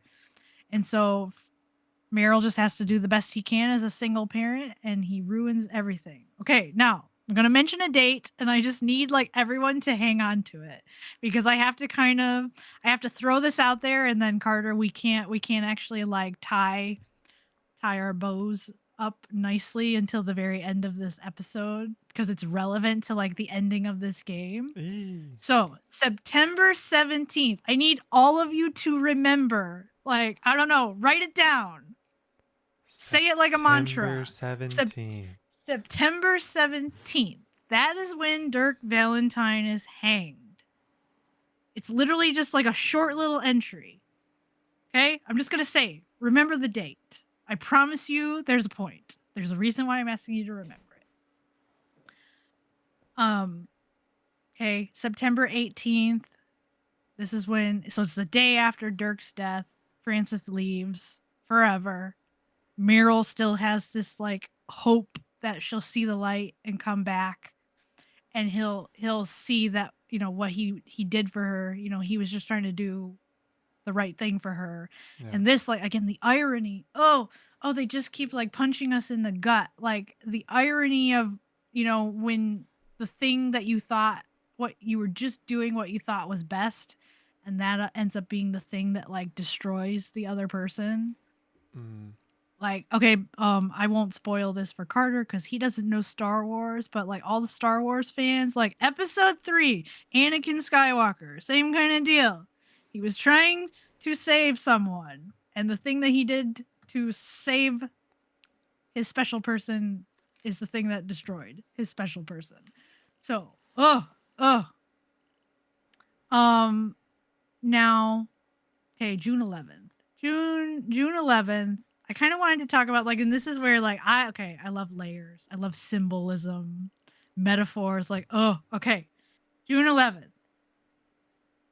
The Harrison's yellow. So the Harrison's yellow, like obviously, okay, the Harrison's yellow. It's relevant to a puzzle. You need to know like them's the facts that Francis's favorite flower is the Harrison's yellow.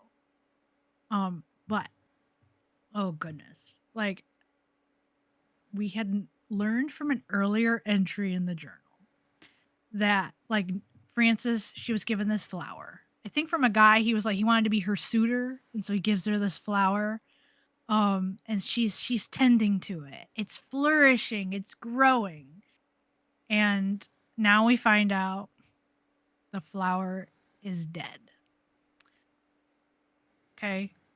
Meryl was not able to keep it alive. And this line right here, this is the one that gets me. He says, "I don't know how to look after delicate things like that, so it is my fault that it died." Okay, just on the surface alone, that's very sad. You know, there's this flower.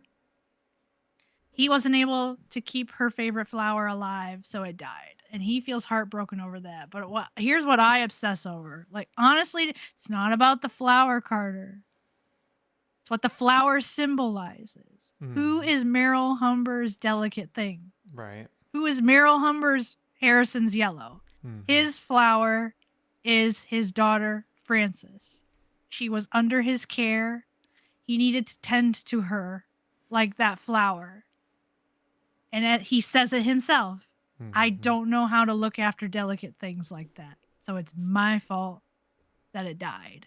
And just that one statement is like, that's the whole story.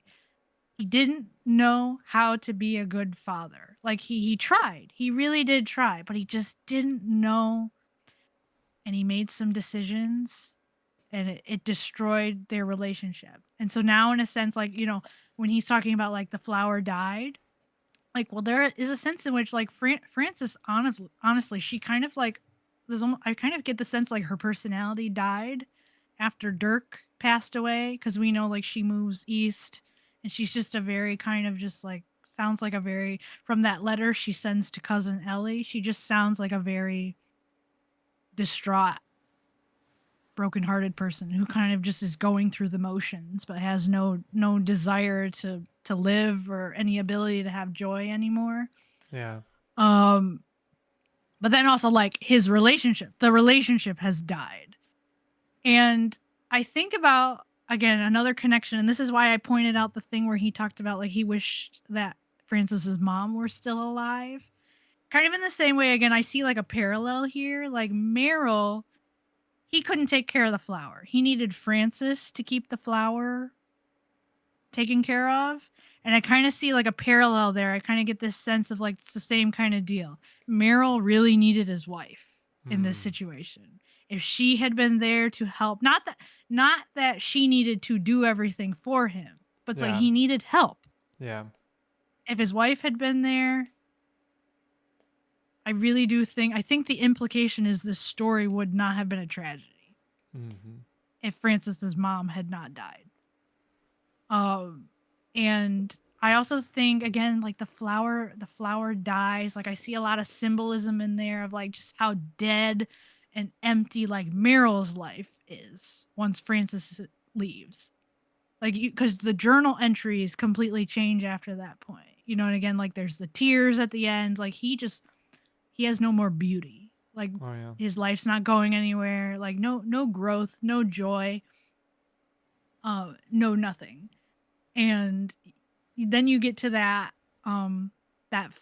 final entry of, it's been 1 year since Frances left. Meryl hasn't heard from her at all. And he has to do this whole like, I tell people she's on her way home, but when I look in my heart, I know this is a lie. She will never come back to Shadow Ranch, and it is my fault, and I will just have to find a way to live with it. So again, the writing trajectory, again, the journal starts on July 4th, the peak of celebration, and it ends on this like most devastating. Like literally, you just see the tear stains, and the entry just kind of finishes off, and it is what it is. And I was even thinking about this, like again connecting to the flower and like his tears, like he has no flower that he can water anymore, so he just has to water the pages of the journal like with his tears. And I'm like, that's so sad. And also again, he never writes in the journal after that. Which I think at the very least there's kind of almost like a symbolic, like you can kind of say like his life is over at that point. Because we never hear from him again. But I do wonder, and again, we don't know. I can't help but wonder if like, does he never write in the journal again? Like, cause did he like die of a broken heart or something like that? And that's why he never writes anything ever again. Like I don't know. And I guess just when I think about this journal again, I think like the way they write it, like it takes such nuance to get that balance of you really wish that Meryl had made some different choices, but at the same time you feel like so much sympathy for him. Like you really can't just sit there and be like, man, just like you ruined everything. Like you just feel a lot of sympathy for him. Yeah. And again, I just really I it's so impressive to me how the game is able to it doesn't take sides. Yeah. With any of them. Like you can't like don't ask me whose side I'm on. I'm not on anybody's side because I think they all were trying, they were all just living their life and trying to do what they thought was right. And they all made some bad decisions, and like this was the fruit of it. But yeah, like to me it's just like everything is in like that flower. Like the whole story is encapsulated in that flower and what happens to the flower. So, like it's so rich, so heartbreaking. No, that was so beautiful to like. I'm so glad that we got to hear like your more full thoughts on the journal. And honestly, the thing again, I haven't even gotten to mention the thing that like I'm most excited about. Like y'all are just gonna have to stick around to the ending. Okay, I'm gonna say it one more time. What Remember, was the date? September 17th. September 17th. That was when Dirk Valentine was hanged. So, yeah, and so then you kind of end up like this is day one wrapping up of you finally get into Francis's watch and you see like the torn picture, which again, big sad. She's so angry she just ripped her father's part of the picture off. And then green bottle under. Which also I did want to mention, again, as another kind of fun thing, you can kind of get some rare conversations with Charlena Purcell if you call her like right after finding that picture. Because if you proceed to day 2 and you do all the stuff, all the exploring through and find the cellar and stuff, you kind of miss out on some conversations. So I'll just throw that out there as a fun thing for people to try sometime. Because you kind of get more of Charlena's thoughts on like, you think it's really possible Dirk Valentine might have hid a treasure for Francis, and all these things. And also you do find out from Charlena that like what Francis became a teacher when she moved east. But day one, the most iconic, after the tragedy of reading that journal, it ends on the like most hilarious of notes with this like, I don't know. Give me a cut scene in the Nancy Drew series that's like more iconic than this one. Like, I don't know. I love this one. And it's like the most ironically campiest cutscene of them all. Yes, it's a good thing that I'm pretty sure Discord would not be able to handle me trying to do Shorty's yodel, so y'all don't have to be subjected to that. Although actually, Carter, I don't know if do you remember back when I had an Instagram account and I like quoted my way through this entire cutscene? I don't know if I you do. remember the real. Yeah, I just went for it. Uh, that was lamb ragout for your information, and it was great. Just because your taste buds are about, your taste buds are about sophisticated as a sandwich. Like the whole exchange, which I get like just I love. You get such a good sense of like the three cowboys and kind of what their dynamic is with each other. Like I do just get this sense. You know why Tex probably stays in the stable all the time? Because he wants to be as far from Shorty as possible. Yep. I can just tell like Shorty's energy is too much for Tex Britton. He's like, no, I'm staying with the horses. It's safe and quiet out here. They do not annoy me. Yeah, You no, know, and I also just I also really enjoyed the cutscene too because I felt like it fed my suspicion also towards like away from them three because they're all oh yeah. there, and then that scene Oh with the yes, horse and then happens, it's and I'm like, very oh, dramatic I'm ending. like, Yeah. well, maybe it's not them. Maybe it is Mary Yazi. So like after we had seen her with the Oh horse and yeah. knew, and I'm like, it's gotta be Mary Yazi. Yeah, that's a very good point. And like it's so dramatic the way that the It's Phantom so Horse, yeah, the dramatic. rides. And I love the way yeah, just like flies across the screen and then whew, you see the water blowing out of the pump house. Like the day change, like the cutscenes that transition from one day to the next, like they're so dramatic in this Mm-hmm. game. And I love it. Now this okay, so then we get to day 2. This is what you were thinking Yes. about. Mm-hmm. Day 2 is when you can talk to Raleigh. Tell her about the storms. Yeah, yeah. Which I know we Which talked about yeah. briefly on our Kevin Manthe part 1 episode because we were talking about like, well, why were there no storms or whatever. And I think we both I think I can't again, still have not been able to find where in the world I heard this piece of information, this interview, but I distinctly remember Kevin talking to something on some interview, I don't know, that there was supposed to be storms, like there was supposed to be like some kind of storm that was brought in into like the desert area to like make Nancy want to retreat or something, and that's in his mind he was like, oh yeah, electric guitar, but we don't ever really see any like hardcore storms in this game. Yeah, that always like it's such a kind of like a dramatic little moment that you really are expecting. And I think there are I'm pretty sure there's storms in the original book. Mm-hmm. So yeah, but then it just turns out to be nothing. So I would be so curious. It's kind of like the Danger on Deception Island Yeah. with the whole like, oh, you better, if the fog rolls in, you gotta paddle to shore Yeah. quick. Like that doesn't really happen in. Yeah, like was it literally just were they just making a dramatic statement to have it, or like did they Yeah, intend to include storms and then they they just just didn't. ran out of, I don't know, money, time. I don't know. But yeah, that's an interesting little snippet. And then my favorite, probably like my favorite like Raleigh conversation like day 2 is at some point you can tell Aunt Bet about Charlena Purcell wanting to write a book about the ranch, and Uncle Ed, be still my palpitating heart. And and Aunt Bet is just like so excited. Oh yes, yes, like, oh, she needs to do this. And he's like, don't I get some say in this? And she says no. Like they're just such They're it's so such a real. natural, such a real, very natural exchange of like a couple. It's just so fun. And then of course, okay, snooping time. You get to Ooh. do some snooping in Shorty's area. Not enough, honestly. I need to see a lot more over there than just this mineral deposits map.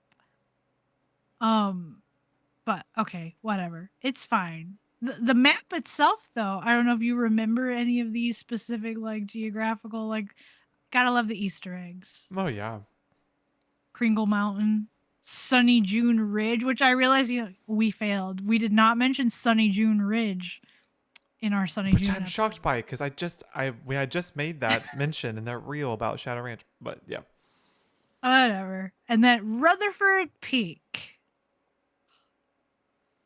wonderful. Gotta love it. Yep. So another breadcrumb, another fun little breadcrumb here for the mystery is, Shorty catches Nancy and he'll talk about like he'll say he was looking for a gold mine, and Yeah. he says, he makes this comment like, yeah, I would treasure if I thought the Valentine treasure were real. And then he makes this kind of like, he's like, I think he suckered Francis into believing there was a treasure, which Shorty be lying. Shorty, his pants are on fire from that campfire. Because if you talk to Geza, the mineral map guy, Geza will tell you that Shorty asked about Dirk Valentine. So, that's actually a fun little. I love it when there's a good like investigative kind of sleuthing moment Oh where the yeah. game doesn't, where the game kind of like just lets the observant player like put the pieces together. Like, wait a second, like Mm-hmm. Geza said this, Shorty said that. Geza's Why? got no reason to To lie, lie. right? So, cause yeah, like, Shorty's more interested in that treasure than he lets on. Now, of course, okay, then he gets to go exploring in the pump house. We love a good secret passage. Oh, absolutely. And Carter, what, you know, what very dramatic thing, of course, happens when you go through that door?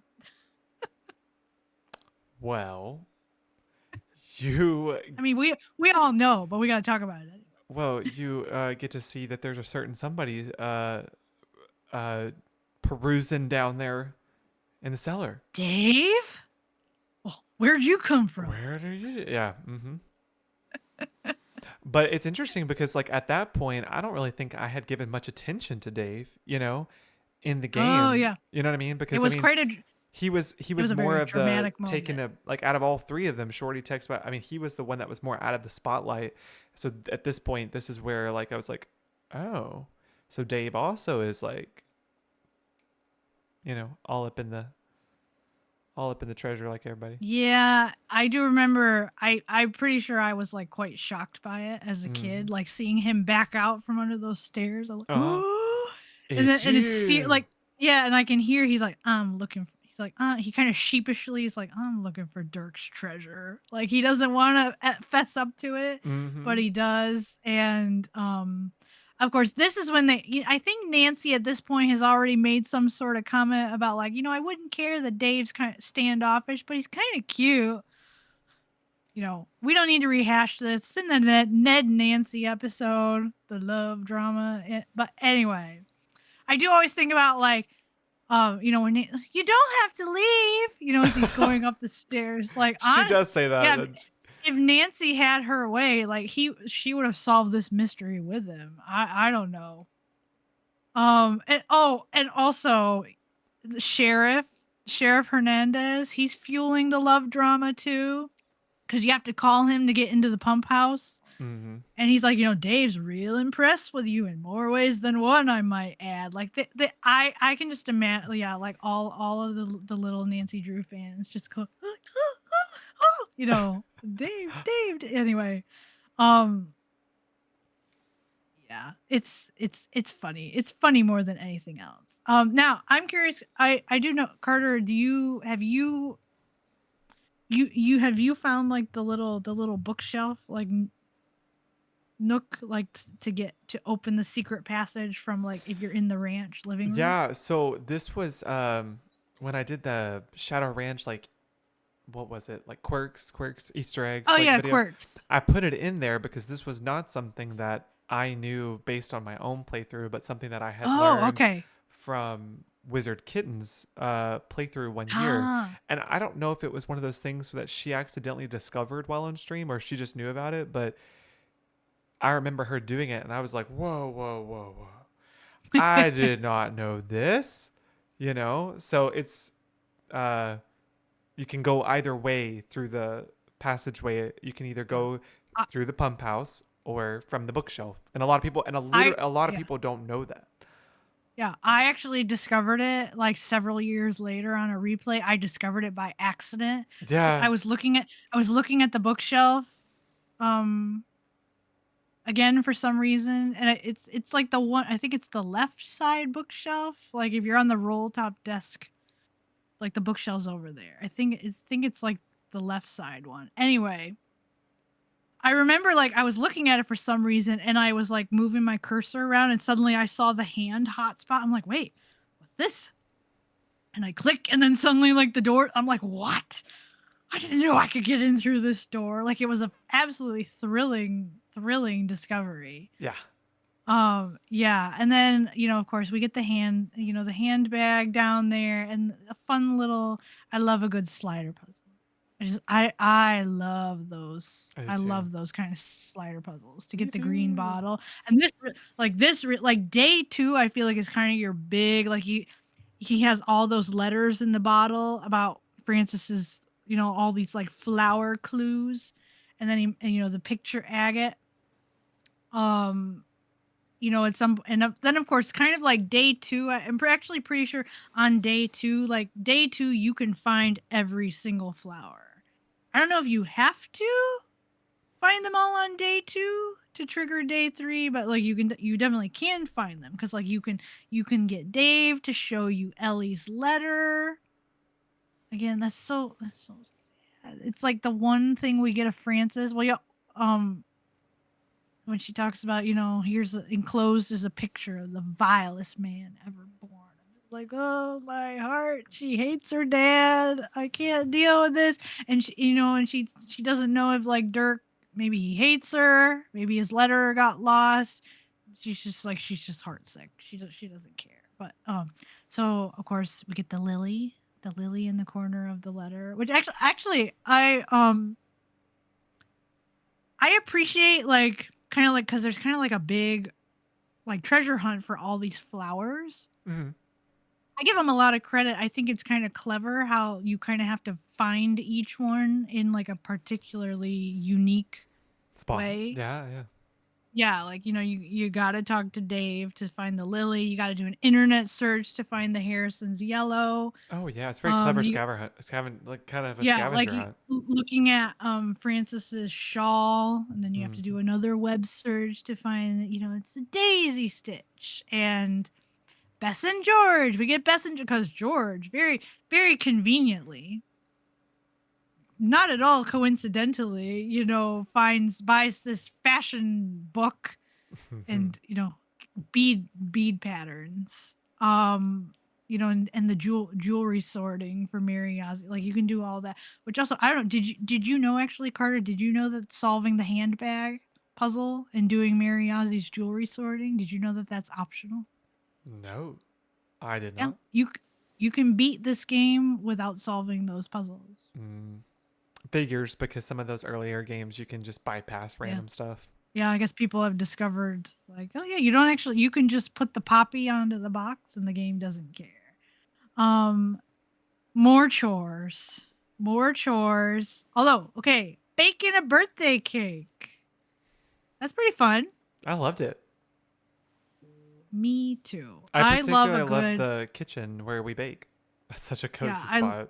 I love a good Nancy Drew like cooking puzzle. Mm-hmm. However, it did stress me out a ton as a kid. I don't know if you were just like very bold with your oven times and temps, but I was very paranoid, and so like I kept using like short time, low temps, and it took like I don't know, so many clicks to try to bake the cake. Correctly. Like I had to put that thing in the oven, I don't know, like 50 times to get it to bake. Cause I was too afraid to just go for it. Cause there is quite, there's quite a second chance. Like you ruin the whole kitchen and you destroy the oven. And I was like, oh no. I don't think I've done that before. I need to go check that out. Oh, I did it on accident. And so I'm like, I don't want to do that again. That was stressful. So then I'm just doing like baking the cake for, 15 minutes at a time on the lowest heat setting or whatever. And another jigsaw puzzle, putting the tulip together. Also, okay,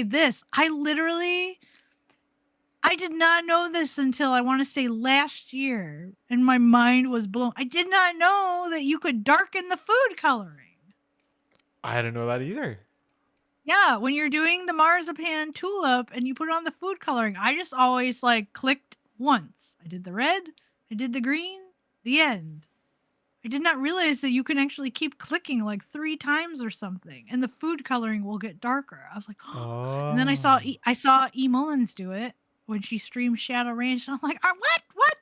You know, that was my wizard kitten moment. Like, you can darken the food coloring? Stop it. Anyway, I love that we can keep also, finding stuff to this yeah, day. and also, yeah, if you want a fun little dialogue moment, just like don't bake the cake. It's like just go do 5 million other things, and at some point when you're on the ranch, Nancy will be like, "Oh my gosh, I forgot to bake Texas birthday cake," and then like that's her reminder to do it. But also to the eating Okay. of the cake, because you can do that Oh as yeah, well. the next day, I love the you can eat, yes, and Tex really liked it, you know. Mm. Yeah, so that's so fun. Now, okay. Actually, Carter, this puzzle we're about to talk about, this one traumatized me more than vegetables did. I agree. I was Feeding like very the confused. horses and chickens. Yeah, okay, so it was a lot for you. Yeah, it was. I just because you open it up and there's like all these feeds and you gotta weigh it and you gotta get the scoops right and then there's like math and like I was like, oh no, I'm gonna kill a horse. That right there. Thank you for saying that. Cause again, another thing, text could be fatal if you mess up. So don't. Like, don't say that to me. If you think I might kill one of your horses, why are you entrusting me with this job? Oh, oh my word. Okay, so now I do have to shout this out. Okay, y'all, it's worth it. Go give the chickens the wrong food. Do it on purpose. Because the second chance is hilarious. Aunt Bet will talk about like Dave is so disappointed. He was all ready to give you a ranch nickname, and Uncle Ed says, "Want to hear the nickname I got for you?" Like it's so funny. Anyway, okay, so here's Carter. This is what misled me. What traumatized me as a kid. I fed the chickens first. I never had any issues identifying the feed. It was understanding how to do the scooping that threw me off. And here's why. Because when you feed the chickens, you're supposed to give them 2 scoops. And so my little 12-year-old brain interpreted that as, okay, then the horses, even though it says right there, like feed by weight. Mm-hmm. I didn't understand what that meant. So I Mm-hmm. thought, oh, okay, so it's scoops. Like if it says 2 oats, I give them 2 scoops of oats. It's not what that means. It means you give them 2 pounds of oats and you have to do the math and weigh it out. I was so, okay, it really was awful because honestly, like kind of intense for a kid when you give them their feed and you walk back through the door to do the next one and you hear the horse whinny and then and it collapses. I was like, That's such I a was bad second horrified. chance. It is. I was horrified. Like, and I do remember like kind of hitting a point like I could not understand how to do the puzzle and it was stressing me out so much that I kept hurting the horses. That I just, again, I went on the message boards and I was like, someone, like, please I need to know Yeah. exactly how to do this because I can't take it anymore. They were so wrong for that one. Yeah, like of all of Texas, like the quiz, feeding the horses and chickens, putting the bridle back together, like, yeah, that it still makes me a little bit like I don't get it wrong anymore, but I still have this, like, honestly, it's like a little bit of like gamer's trauma of like I put the bucket down, the horse starts eating it, and I still to this day I kind of like have to hold my breath when I go back in of like, is that horse gonna collapse on me? What if I didn't do it right? Like, really? Yeah, Interactive, it's traumatizing. congratulations. You traumatized me and a whole lot of other people with that I'm horse coming to puzzle. find out through our episode today that this game has a lot of traumatizing moments. It does. Yes. Now, of course, there is the fun thing too. Then you get to do the lassoing. and the barrel racing. Mm-hmm. Um, which yeah, those got me. The barrel racing, I was like, that was very exciting because we Yeah. actually got Get to it like did a whole move it like around. yeah animation sequence of riding the horse, and then lassoing was I don't know. Do you ever find like it? Does that ever give you trouble, or you find like the timing is fine with that puzzle? Sometimes that I'll get off on the timing and I get, Yeah, because you have to yeah. get them in It a can. row, right? I don't think Or you have just to have to do get it in them. a row. I You just think have you to just get have to get five like right. four out of five of them right. Doesn't really matter which Oh, but you have four. to get that set. So like if you get, Yeah, oh, okay, okay. I yeah. think that's So if what you it get like is. two wrong, You like gotta do it again. too bad, so sad. Start over. Yeah, I know I've had some problems with the timing before. Yeah. I actually tried to use. It doesn't work. I've found with all of the lariat sequences, but it works on most of them. Actually, Arglefump said like spam if you spam click your mouse as your once you click on the rope in your inventory, like you can get it right every single time. And it actually usually does work. So if anyone out there is Interesting. really bad at lassoing, like you just do some spam clicking and you should be able to do it. And then okay, we get this like little dramatic little like Mary Yazzies on the property. Like that looks like Mary Scandalous. Yazzie. And again, I love astute little like detective-y moments, like because she has that big empty spot on her table for petrified wood, and then mysteriously, like a piece of petrified wood shows up the next time you go in the shop, like, oh, and she gets real defensive if you ask her about the land. Um, Which again just like furthers the suspicion on her. They yeah, just did that so yeah. well. And then of course, so kind of this is finally like we get some new environments because you get to go to Mm-hmm. like Cougar Bend where the Yeah. petroglyphs are. Um, which I try to work smarter, not harder when I when I do that now. Like I think you can start finding the petroglyphs on day one, Oh, okay. but you can't get to them all until you get the lariat on day two. So like I just wait until day two now so I can only have to go there like once and I can find all the petroglyphs at once. I also wanted to ask, I'm curious like um arrowheads. Like do you try to collect all the arrowheads like before Mariazi asks them for you? Yeah, Asks for them? I think if I Yeah, cuz have the that's what I do. opportunity to like hotspot on something and I can interact, click it, and pick it up, I will. Mm. Yeah, cuz that's usually what I try to get the arrowheads before she even needs them so I can just be like, "Here, I already have 10 arrowheads." Like Yeah, yeah. I'm doing it for Bob, okay? Okay? I don't want to We make don't want him to Bob be all hot and hot and sweaty. sweaty. Um, That's right. yeah. So, yes, you get which this leads to like like I was really excited to talk to you about this specific environment Ah, me too. because the petroglyph puzzle beneath Cappy's keys, Pappy's name, please. Like you'll finally find out that you got to go to Cappy's, and this gets us to the ghost town. And I need to know like as an environment what you think of the ghost town. Oh, I was absolutely creeped out by Dry Creek the moment that me and old Bob just moseyed on up to it. No, really, no. Dry Creek is creepy, but it's got this subtly quiet creepiness. Like it's not in your face with it, and I think that's why I appreciate it so much as an environment. Is because it's one of those spaces. I feel it's a liminal space. It's like something where it used to have full life and it was lived in, and now it's just empty. You get that feeling like somebody's there and you're being watched, and I think it plays so well on that.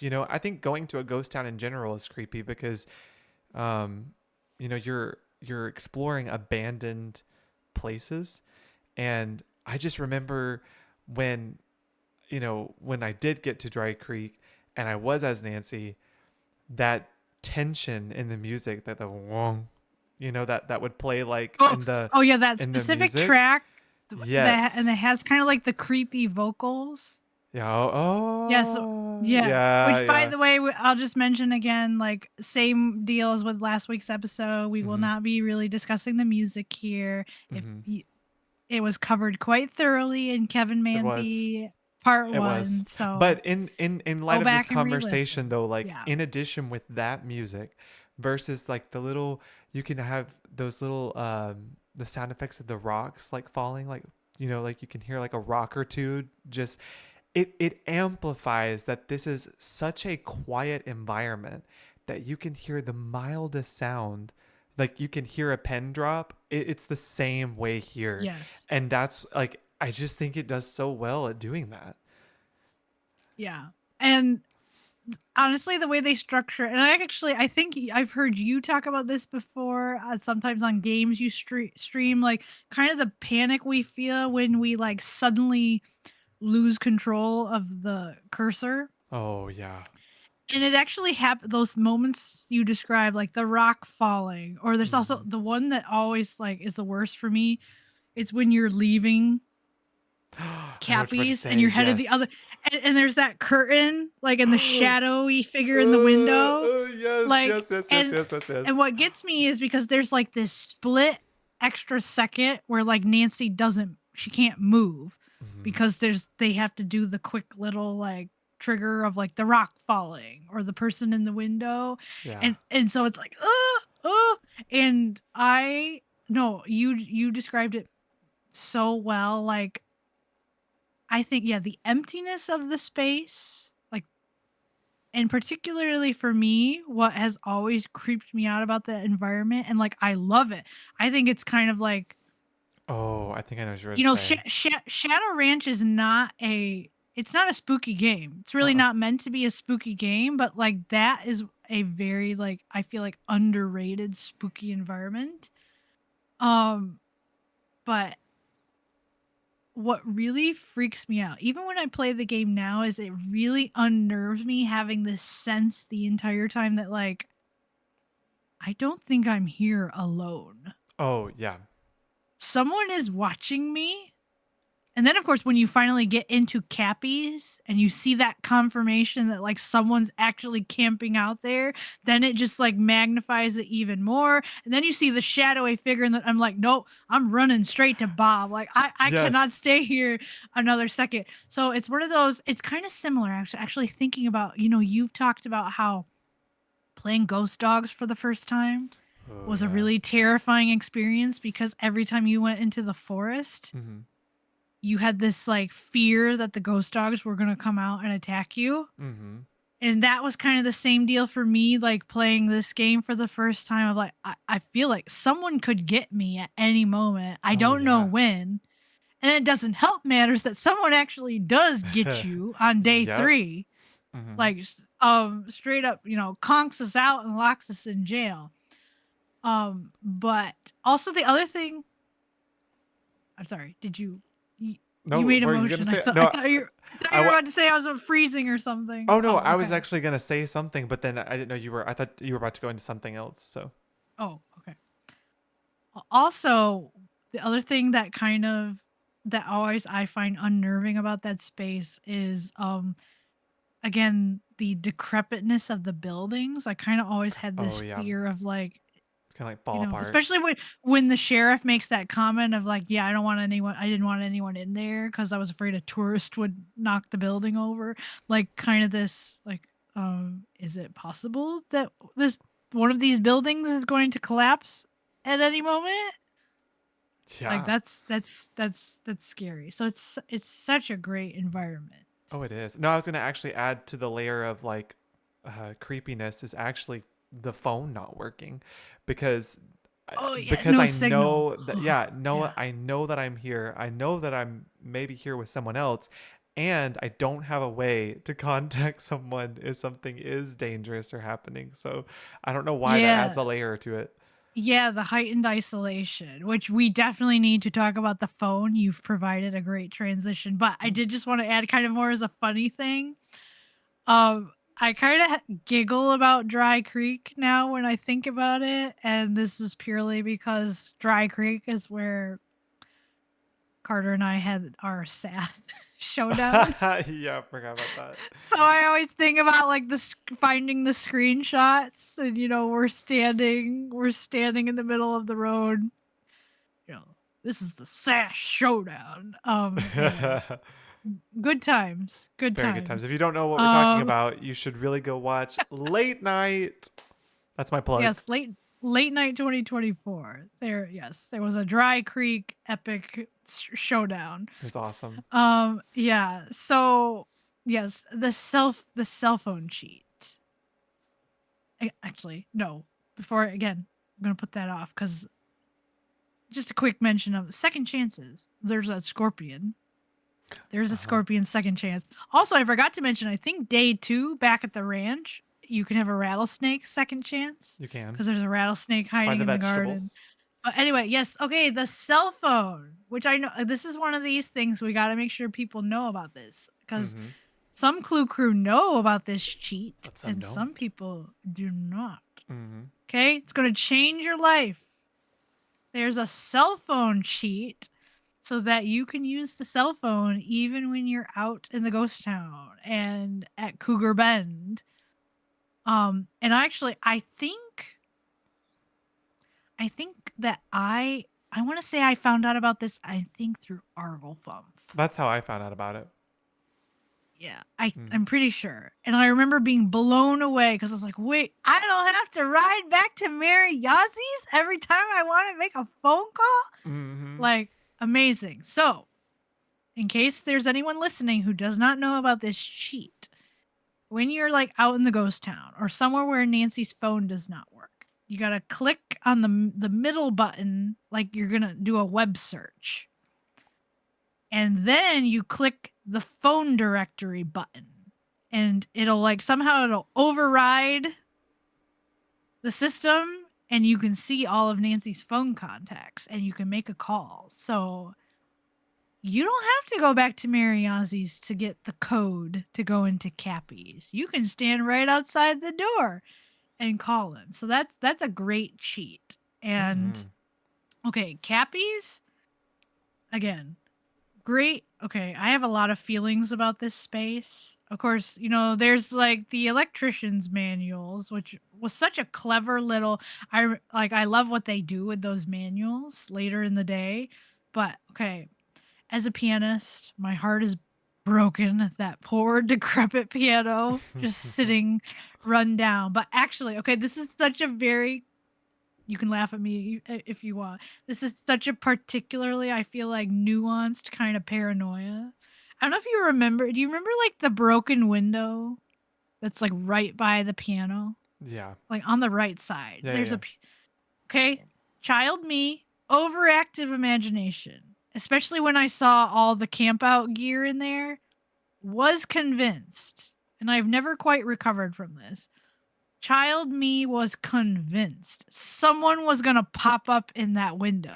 Oh, Tori, that's such a scary thought. I know. The game doesn't give any indication that might happen. But again, the feeling that's terrifying, of Tori. Someone's here with me. Someone's here in this town with me. No wonder you were terrified of Dry Creek. Yeah. I can't look at that window without getting the heebie-jeebies. I really think someone's going to pop up through that broken window. I just imagine Joseph Hughes just close up coming up. Oh dear. Oh yeah. So that was me. I just cannot with my overactive imagination. Wow. Now I will say, okay, here's my one. I don't think this game is perfect. I think it's amazing. I love it.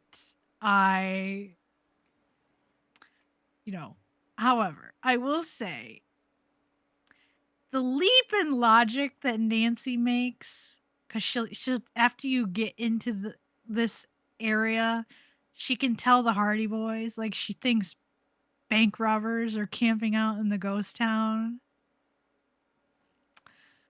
It's a little bit too much of a leap in logic for me. And yeah, I don't know.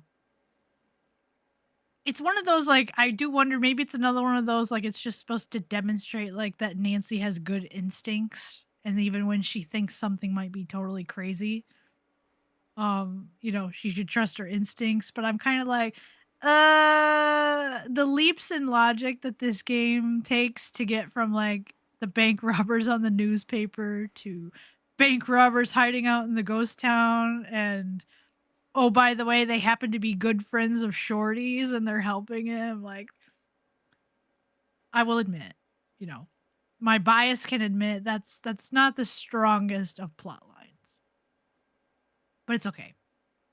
I forgive it. This game's too good in all the other things to get hung up over bank robbers.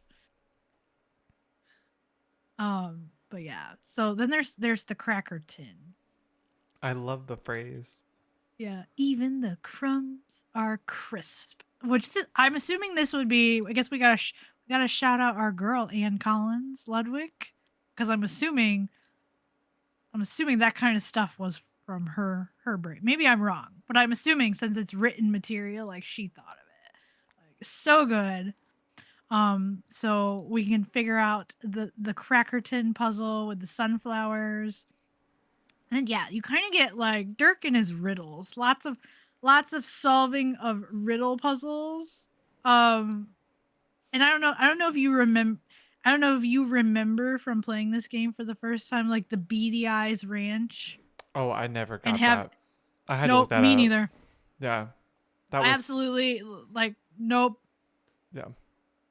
That was completely over my head. Mm-hmm. I did, which, shame on me for not hearing the pun, I guess, but like, nope, totally had the message boards needed to tell me, like, yeah, look under the BD plank. Okay. So this is all like, yeah, you get that box, you need tuning forks. Which there's such a funny Are you familiar with the like hilarious conversation you can have with Mary Ozzy about forks? No, I'm not. Okay. I don't think I am. This is such a funny moment. Okay. So the tuning forks at Mary Ozzy's. Like once you solve this puzzle of Dirks and you realize you need to get some forks, when you go back to Mary Ozzy's, don't go near the tuning forks. Don't look at them. If you look at them and Nancy realizes like, oh, tuning forks, you'll miss out on this conversation opportunity. Ignore the tuning forks. Go straight to Mary and you can ask her about like if Francis had any silverware. And Mary will tell you this absolutely wild story about I went out with a guy once who was into spoons. Oh yeah, And I know about this yeah, conversation. Yeah, yeah, yeah. yeah. And like spoons, like he collected them or he played them. She's like, no, he dangled them. Like literally she goes out to dinner with this guy who apparently took all the spoons at the table and dangled them off his face. Solid. And then she's like I said, I only went out with him once. Yeah, I forgot about that. It's such a great moment. And that was when I think I found out about it through other people playing the game. But yeah, so then this is where the arrowheads again, another scavenger hunt. Still going hard with those scavenger hunt puzzles. Although again, like I do think it's interesting, like ghost dogs, like the critters, dozen little critters puzzle. You can't solve that one in advance. You can't find the clams for Jenna in advance either, but you can find the arrowheads early. So I always find that fun.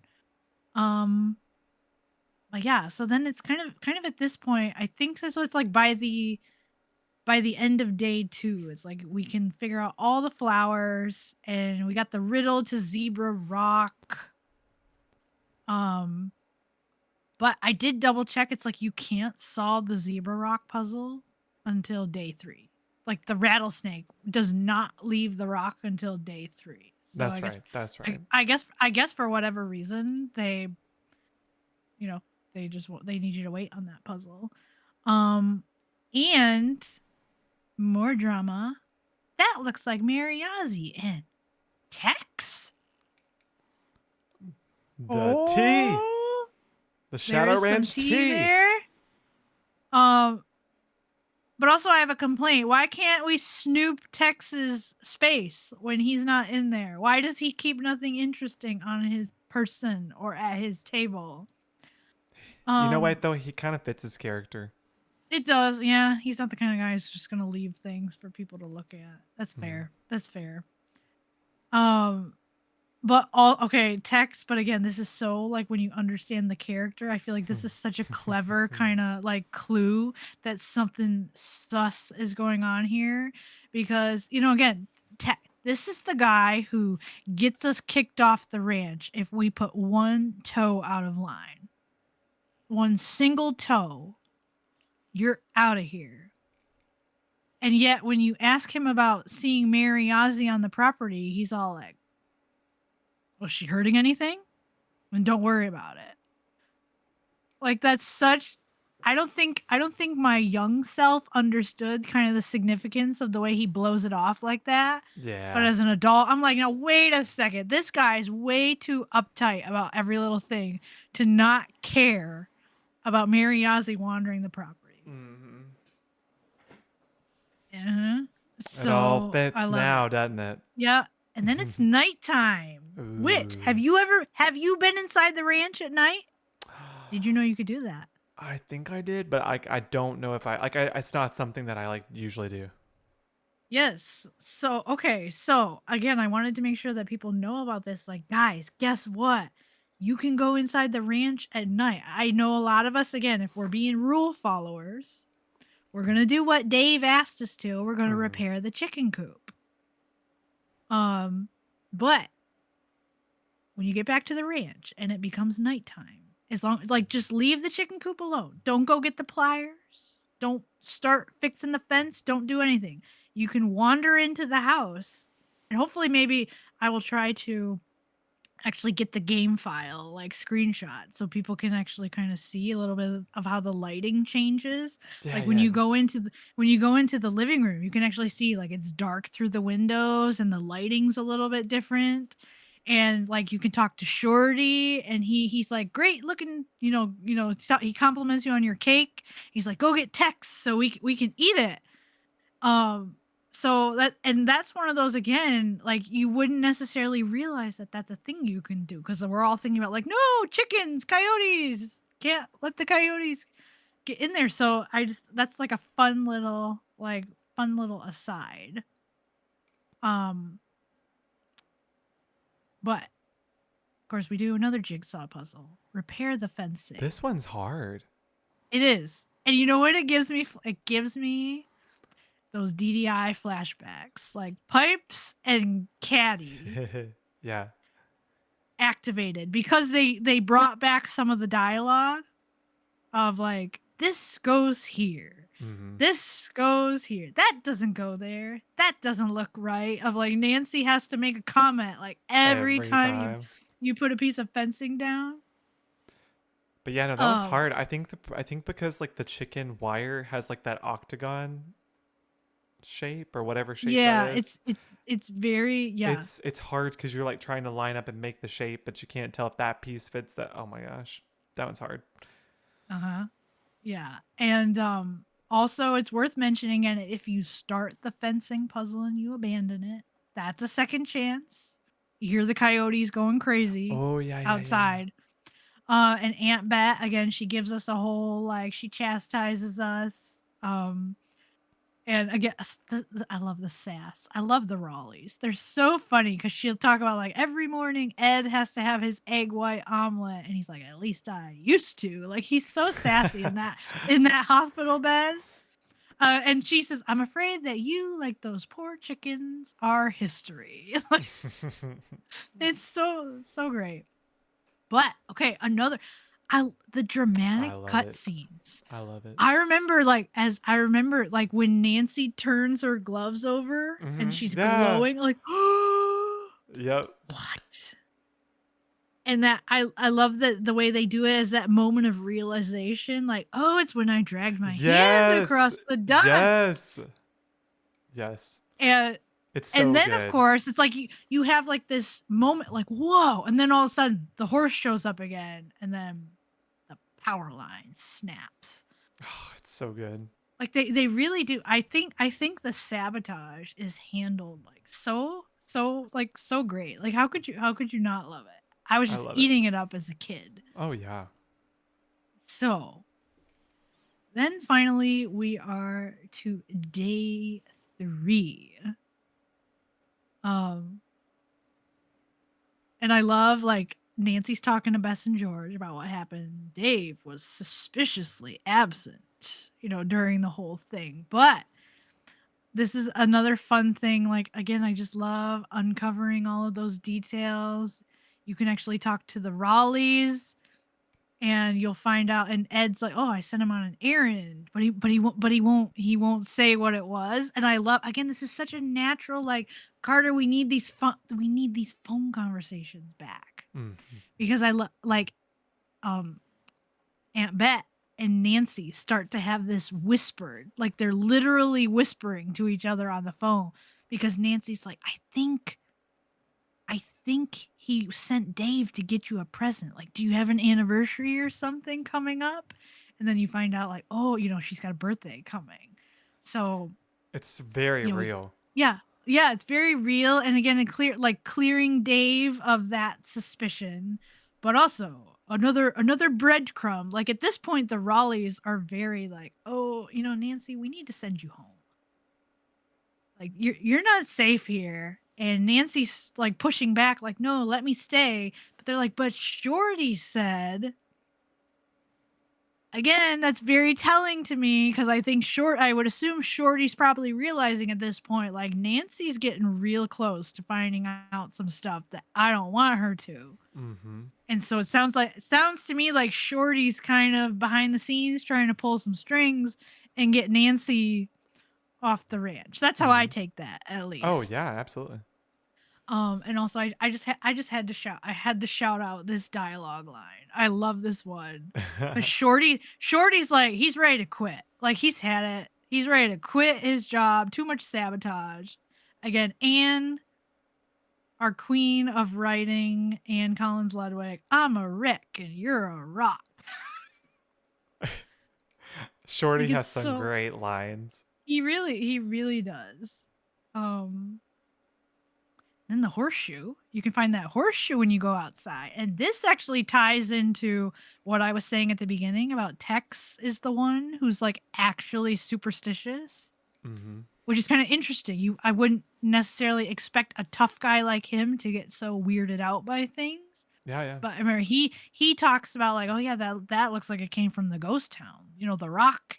And um he'll talk about, like, he doesn't like to go there because his horse acted strange, like, and he really does seem to believe like his horse was onto something, like that was actually there. So um then we got chores, the chore repetition, which I am curious, like, do you feel any kind of way about the fact that you have to do the vegetables and the eggs every single day? It's like, are you fine with, like, I'm curious if you feel any kind of way about, like, the repetition of chores. I mean, in a way, like the repetition of it makes it feel so real. Like I'm like, oh yeah, here's That's my that's here's my kind of, yeah. morning That's what daily I like think. ranch routine, But at the same time, I don't know. I think I may have gone both ways. I may have played at some points and been like, ugh, but I'm just like so ready to like dive into like the mystery and what I need to do. Yeah, So yeah, I kind of feel that way. Like, almost it feels like it gets in the way, but also, I really think this it adds game realism really, to it, though it does. yeah, it feels like the ranch experience. Like, Nancy came to have a vacation on the ranch and Hmm. live the ranch life. So I Yeah, love that we get to do that every day. And also, from an educational standpoint, they are teaching us, like, because you have to keep checking, are the vegetables ripe yet? At least I will say, yeah. thank goodness they don't grow back. Like the load just keeps getting smaller every day. So by the time you get to Yes, day 3, it's so much less stressful. Like, absolutely. I remember breathing a deep sigh of relief as a kid on day 3. Like, oh, okay, there's no confusion here. Like, I can tell what all of these things are and if they're ripe or not. Hmm. Um, I did want to mention though. Okay, I have never ever gotten this dialogue before. And I swear to you, like it had me in tears. Had me in tears on day 3. I got it when I replayed the game. Again, usually I'm a goody two shoes. I go and I ask Shorty, what he needs me to do. He says I need, get the vegetables and the eggs for me again. And so, like a responsible helper, I go and I do the chores for it. And I leave it at that. And then I go talk to Tex about riding, and he forces me to put his stupid bridle back together. You know, I haven't found that puzzle a little bit stressful at all or anything. I don't like that puzzle. It's fine. It's fine. It's a little bit. And do you think I noticed there was a bridle on the wall I could look at for reference? Nah. No. I don't got time to pay attention to things like that. Anyway, it's fine. It's fine. Okay, but I decided, like, you know what? I'm not going to do Shorty's chores for him yet. Let me go talk to Tex. And so I asked Tex if I could go riding. And I hadn't done the chores yet. And again, I wish I could get the gravelly tone, because I'm not going to do this justice. He makes this hilarious comment. If you haven't done Shorty's chores for him yet and you ask Tex to go riding, he'll say, check to see if Shorty has any chores for you first. And I never heard that. Yeah. And again, we'd already been talking about, like, you can tell there's some tension between them at the campfire.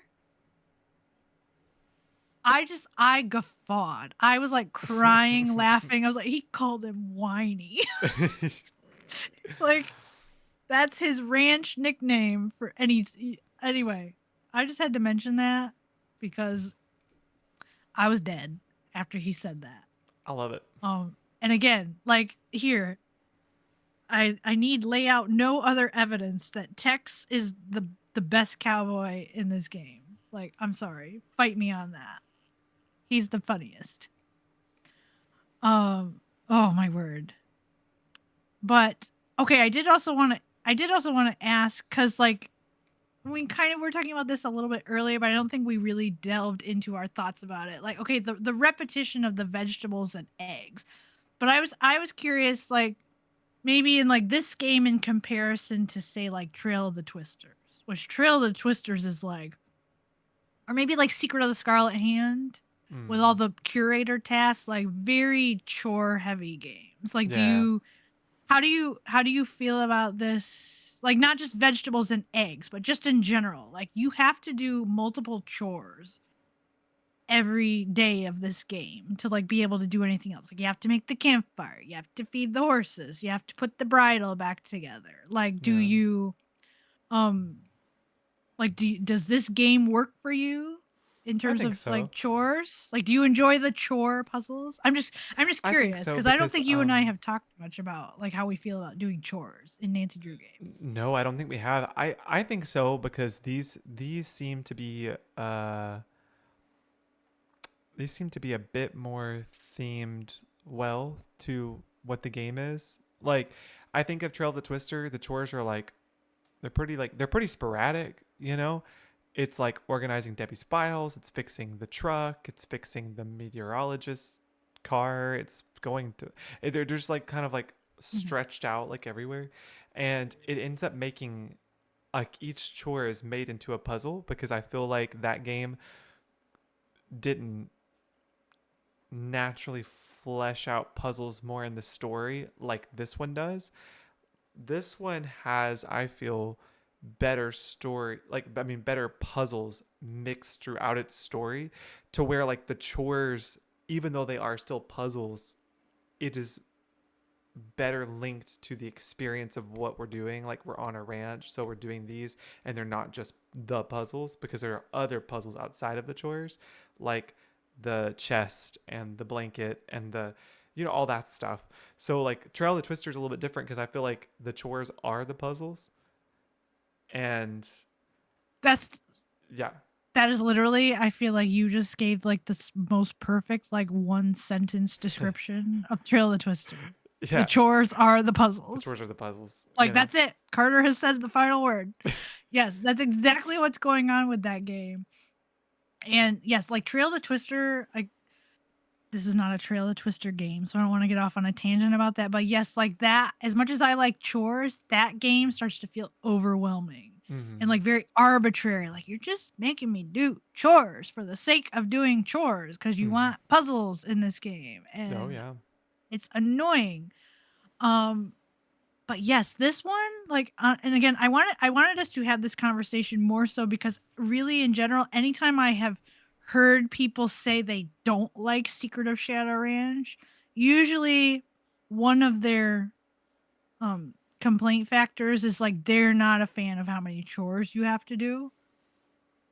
But I personally, and again, if anyone out there like you're not a fan of chores in Nancy Drew games, like that's fine. That's your onion. You don't have to love this game and how many chores you have to do. Mm-mm. But you like honestly, I feel like put my thoughts into words like so perfectly of like the chores in this game, they feel very natural to the story and Yeah. like what Nancy why she came to the ranch to begin with.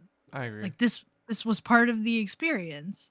And yes, also what you said, like the game does a great job, like it offsets it with all these like treasure hunt things. So you get a really nice mixture of like sometimes you're doing chores, sometimes you're doing other, just scavenger hunt kind of puzzles and finding Dirk's treasure. And um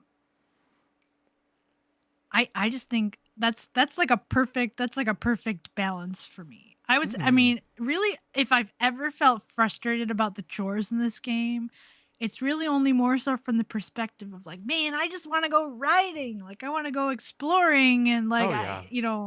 I don't want to do my work. Don't make me do. Let me And leave and go have fun. and to But be even like, I don't know, and like what you were saying earlier about like, but this game is educational.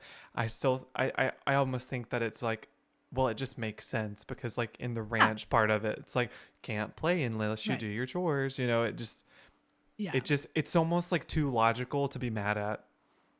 yeah. So it really adds to the immersion. Absolutely. So yes. Okay. Now, ooh boy. Finally on day 3 is when you can get the Tex Mary, like get the tea in its entirety. Oh yeah. Um, which okay, kudos to She's Nancy. so She smart. she kind of just goes for it and Mm-hmm. acts like she knows what's going on. Tex told me about, you and him. And I love how they handle this moment because you Uh-huh. can tell that Nancy is clearly expecting Mary to confess to something like they're working together Uh-huh. like in some kind of nefarious way, like doing something underhanded. Maybe they're like doing something on the Raleigh's property somehow. Uh-huh. And I love how then Mary like, "Oh yeah, Tex and I, we're in love. What's the big deal?" And I love that one of my favorite option to pick is Nancy. I know there's one where she kind of plays it cool, where she's like, Yeah. In love. "Yeah, Yeah. you're in love. That's it. What's the big deal?" But I love the one where she's just very like, "You're what?" Yeah. Uh, It's so hilarious. And then of course Mary like, "Oh, you are good. You are good." mm-hmm. And again, I love the layers. Tex, my complicated man of many layers, because Mary, and who would know better than his girlfriend? Mm-hmm. Like that kind of his desire to keep the relationship a secret honestly really has nothing to do with being afraid of the Raleigh's opinion. It's more so just like he's got an image he's trying to maintain, and like to have a girlfriend that he's in love with, like that would ruin his image. So I just love it. I just find that whole thing like delightful and hilarious that those two are paired off. Okay, and then the next big puzzle on day 3 is the zebra rock. So I have to ask, did you like discover the cheat for this I puzzle like no, I on your actually own? did. Yeah, You yeah, did. yeah. I don't remember if it was the first playthrough. I think it actually may have been the first playthrough because I kept coming back to it like out of frustration. Because I couldn't get it, and then like Yeah. eventually I came back and I was like, oh, it's gone. Didn't Okay, realize that I had like triggered something, but I was like, I don't care. I'm doing it now. that is exactly. It's so funny. I discovered it on my first playthrough, same Mm-hmm. way, by Yeah. accident. Yeah. I kept like leaving the puzzle and coming back to it, and then I was like, oh, Yep. the bars went away. Um, but we will just mention, just in case for whatever reason, because I actually have come across Clue Crew who did not know about the cheat. Mm-hmm. Just FYI, if you just cannot be bothered with those wooden bars blocking the maze, just back away from the puzzle several times, and at some point they will disappear. I did want to show you though. I'd show you and the audience because I just cannot with myself sometimes. So I did a master marathon of the games, I think last year. So I replayed all of the games on Senior Detective, and I set a rule for myself that as part of playing every game on Senior Detective, I was not allowed to use any of the cheats. So, like, when I did, like, I did not use the cell phone cheat. And I also told myself, Tori, you are not allowed to solve the magnet puzzle with the cheat. You have to figure out how to do it with the wooden bars. So I discovered that when you lift up the rock and you're Uh-huh. kind of like looking down from an angle, that you can see most of the maze and there's no bars covering it. So I kid you not. I don't know. I must have sat there, I think, for at least half an hour. And I sat there Tori. and I sketched the whole thing out in a Tori. notebook as best I could. What the what? Because I was like, hey, it's not cheating. Like, I can see it right there. I'm going to sketch it out. And then I was like, it wasn't perfect, but it was close enough that I was able to like maneuver the magnets underneath the wood without too much pain and suffering. Um, but yeah, I just had to share that because I am a ridiculous person. No, that's intense. That's another level of dedication. Yeah, I don't know. Because no one was forcing me to solve the puzzles legit, but I was like, I just have to do it this way. I just have to. I applaud you. Um, I applaud your yeah. So dedication. then you get the flower box finally. Which, by the way, any merch makers out there, would you care to make the flower music box? Like, you have my money if you want to do that. I did see one design on Okay. Redbubble of the actual flower, like Oh. like square stuff. So of course, kind of all this again following Dirk's riddles. Oh, this was a terrifying moment for me as a kid. Oh yeah. We finally at some point, like, you know, that Nancy's like, I gotta go back to the ghost town and investigate.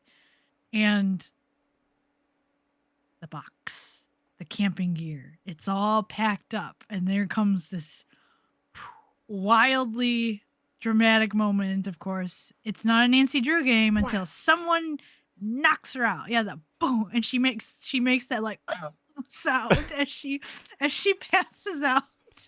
I'm sorry. I'm sorry. Um, What noise did she make? anyway.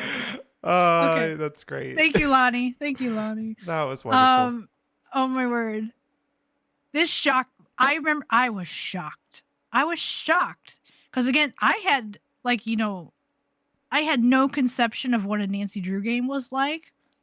So I did not realize that like super dramatic things like Nancy getting knocked out, like I didn't realize that was a thing that could happen and like someone locking her up somewhere. So I was like, oh. And then you end up in the jail. Mm-hmm. Another funny second chance, because if you're an idiot who yanks the key off without moving the chair over, like knocks the key off with the brick, like bye bye, down the hole, trapped forever. I will say also, but I always giggle again. I always giggle at the thought of like I'm trying to visualize like Nancy like standing in a jail cell right at the bars, and she's like standing there with her left hand because she does it with her left hand. The lasso's on the left side of the screen. I'm like, this is what I picture. Like this stupid, like she's just twirling her arm around inside that jail, like trying to get the chair over, like. Anyway, it's such a funny visual to me. I thank you for that visual. I thank you for that repetitive sound effect and the visual.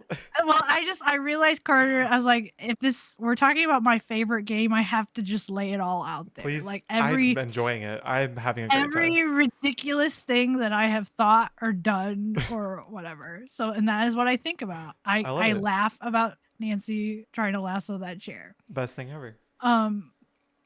Oh my goodness. Of course we finally, then once you finally get out of jail after, throwing bricks to get out, which again, shout out to the skipping rocks puzzle in Danger on Deception Island, because that was clearly the inspiration here. You can finally figure out what that burned note meant. And, which means clearly they know about. Dave's not the only one who knows about that secret bookshelf.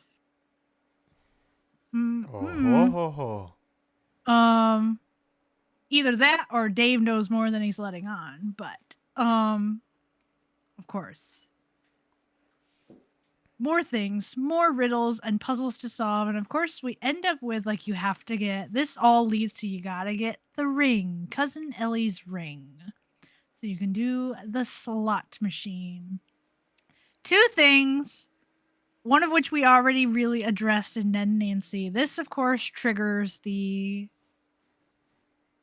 very well-known bit about, because you can talk to Dave about Mary Ozzy and Tex. You gotta steady back home. Okay, honestly, I don't feel like we need to address that here, because... We talked about Ned and Nancy. Yep, Ned and Nancy. We discussed it there. Pieces. Yep. Anyway,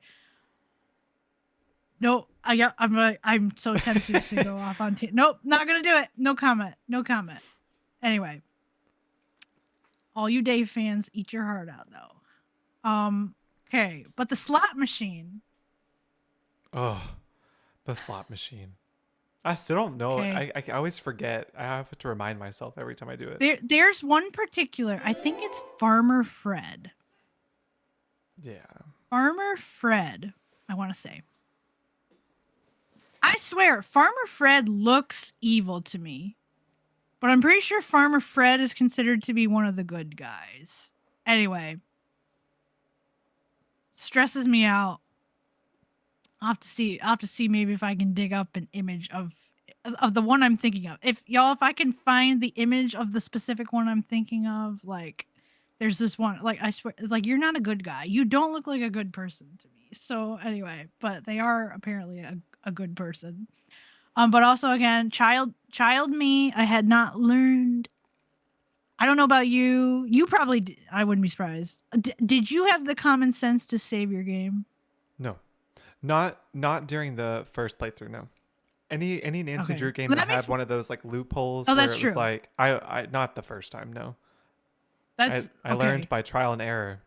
Yeah, I remember being horrified because I didn't win the game my first time around. Being horrified and realizing I have to go all the way back and win one of those tokens again. Like, are you serious? Yep. And yeah, I don't know. At some point, yes, I was inducted into the Nancy Drew way of like, no. We save our game before solving these puzzles so that we can just reload and get an infinite number of tries. Ugh. But yeah, everyone's got to learn the hard way. And then all the scavenger hunting, we end up back at Cougar Bend to look behind. Like we're actually almost to ending now at this point. Like, and it really is like, honestly, I guess I'll just say, because we're kind of getting to like, finally, like you go back there, you look behind the rock and you find the picture agate. Which we don't realize it's a picture agate yet, but we just, it's an important rock. I will just say, I think, again,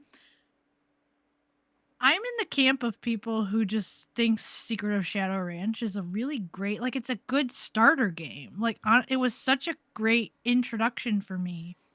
And I think it's because, we talked about this in season 1 about how many of the games love to use, like, the idea of a treasure hunt. Mm-hmm. And I think there was something particularly satisfying about this one because they literally, like, they just leaned into it. Like, Dirk literally set up an entire like scavenger hunt, like treasure quest for his girlfriend. And now we're the ones that get to solve it.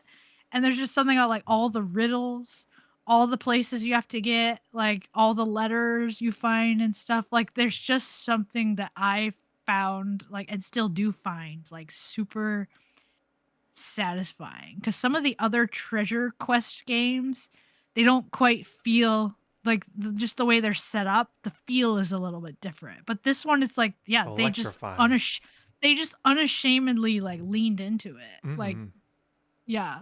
So, I think it's amazing, and of course, once you get the rock polished, we have not talked about this. There was no way I was going to let this moment slip by of like trail stop because you have to go to Charlie's grave and hold up the picture agate, which also, by the way, picture agate. Hey, I gotta. Yeah, no, I wanted us to mention E. Mullen's Shadow Ranch designs. Yeah. E. Mullen Stream, shout out to her. She rolled out. Seriously, one of the best like Secret of Shadow Ranch merch lineups you will ever see. I was actually going to say it's one of my favorite merch things I've ever seen be put out. Absolutely love it. So good. The sunflower, crumbs are crisp, all this stuff. I wanted to buy everything she rolled out. It broke my heart that I do not have that kind of money to buy every single thing she had. But the sweat, like, listen, this is my favorite Nancy Drew sweatshirt that I own. It. Obsessed. We love the picture agate. But anyway, okay. I just had to mention Charlie's grave because it's here.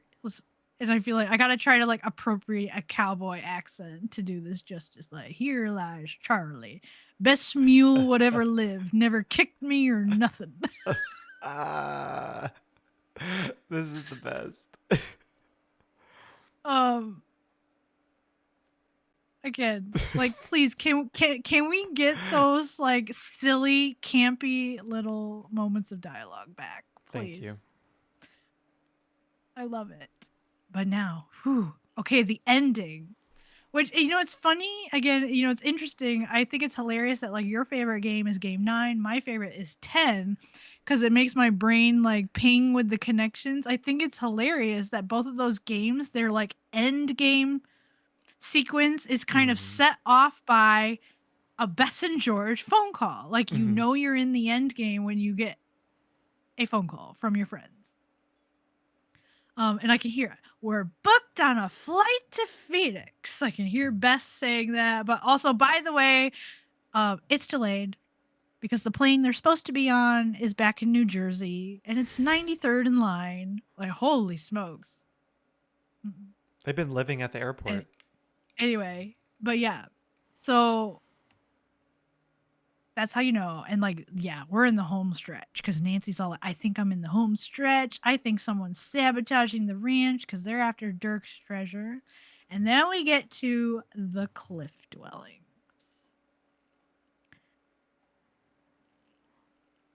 In a maze. There's like a maze. Claustrophobic. Oh my word. Oh, okay. So, you were talking about the rocks like falling at the ghost town. Hmm. There's a whole lot of rocks that fall Hmm. at the cliff dwelling. Oh my word. I can't. It stresses me out so bad. I really, Like, yeah, no, and mhm. also, also, we actually talked about this last week. When I was talking about like those, the maze in the tunnels in Danger or Deception Island Hmm. stresses me out because I have like this anxiety about getting lost and Yeah. not being able to find Oh, my I way feel out. that way in this one. This one also, I remember as a kid being very stressed out, like not wanting to get lost. And here's the audacity they had to hide 5 keys all over the place. Carter, I was horrified when I got through I did it. I got through the maze and I get to the door and I realized, wait a second. I need 5 of these things and I have like one of them. I was so stressed having to backtrack. Yeah, It no. was the actual worst. I don't Like, know why this whole movie, I mean, this whole game reminds me of the movie Holes. Like that's what I oh, think okay. of. And so I just think about how they get lost in the desert area, and I feel the same way, and I'm like, oh gosh, I'm gonna get lost in this maze and be stuck here, and I'm gonna have to find some peaches in a jar and live off of them. Like that's this maze, yeah. oh, oh, wait. Oh, okay. The worst one though. Mm, Interactive. I will not forgive you for this. I How so dare agree. you? There's a key off the path. How dare they? There's Mm-mm. literally, you can see it through the wrong door. You have to walk through the wrong door to find one of those keys. That's not fair. I don't like it. Which also, by the way, that's a Chris Evans shout out. Anyone knows that little quote I just said. Um, but no, it's so not fair. The music's stressful. Everything's stressing me out in there. And then yeah, you get to the end, and you've noticed that big hole in the ground. Ooh. And then finally we get to the treasure. It's like Mm. there it is, solid gold hearts. And I always think about that space because like the way he's got it set up. I think there's like glasses in the corner. It's like clearly, he seems to have had it set up like for some sort of little like date. It's like, oh, it's so sad. They never got their big moment. And then okay, My heart's culprit beating. reveal time. Like this whole sequence. Like Yeah. I've just been What do you stressed what out waiting for us where to I'm talk about curious. it. Yeah, we talked about like, Danger on Deception Island has quite a dramatic, intense ending. Yeah. Like, how you feel about this one? I mean, clearly you're stressed. You say you're stressed. Well, You're stressed already. they're both amazing endings. Like, Shadow Ranch, I would say, has one of the best endings in the series, but it approaches the like emotions in a different way. Like I felt like last week when we talked about it, it was almost like this sureness of, like, oh, you knew who it was going to be, and that information getting turned on you at the last minute, and there was like this threat of danger. But this one almost uses more of like a tension, like a tense feeling in the ending that I don't feel in Danger and Deception Island, because mostly of how Shorty does his like antics of like, I'm getting closer, da da da da da. It's just like a tease the whole time, and you're just it stresses you, it amps you up in a Yes, way that I yes. don't feel like that same energy is in Danger on Deception Island. This one has like, I Yeah. almost have that same vibe, but not as intensely as maybe like Final Scene, where like you're Oh, racing yeah. against the clock. I have that like that anticipation of like, oh my gosh, like it's getting closer, I gotta do this thing right. Can't think properly because it's just, Yeah. yeah. making me anxious. Yeah, this one does.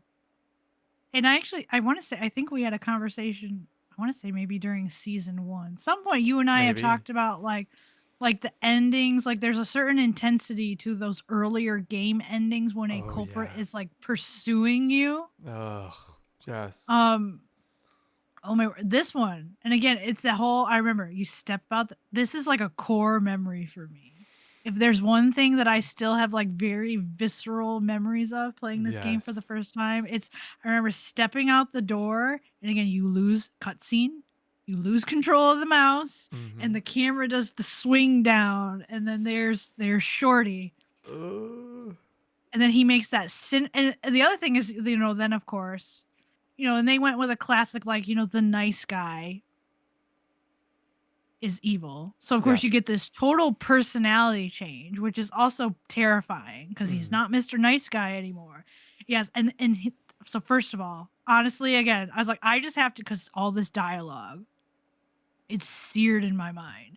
Like, ready or not, here I come. And then he starts walking. And then, yes, you were like, just went through another door, Nancy. No, no, It no, no, no, stresses no. me It's out. it's the worst that I'm getting close. Like, he just keeps reminding you how much closer he's getting. Like, there is such a terror to like knowing that you're being chased. It really is it's a very scary ending. And then of course we have to shout out the second chance sequence Yeah. where he pops around the corner. Here's Shorty. Oh, I hate it. I hate it. I hate it. It's so good though. Um It's so good.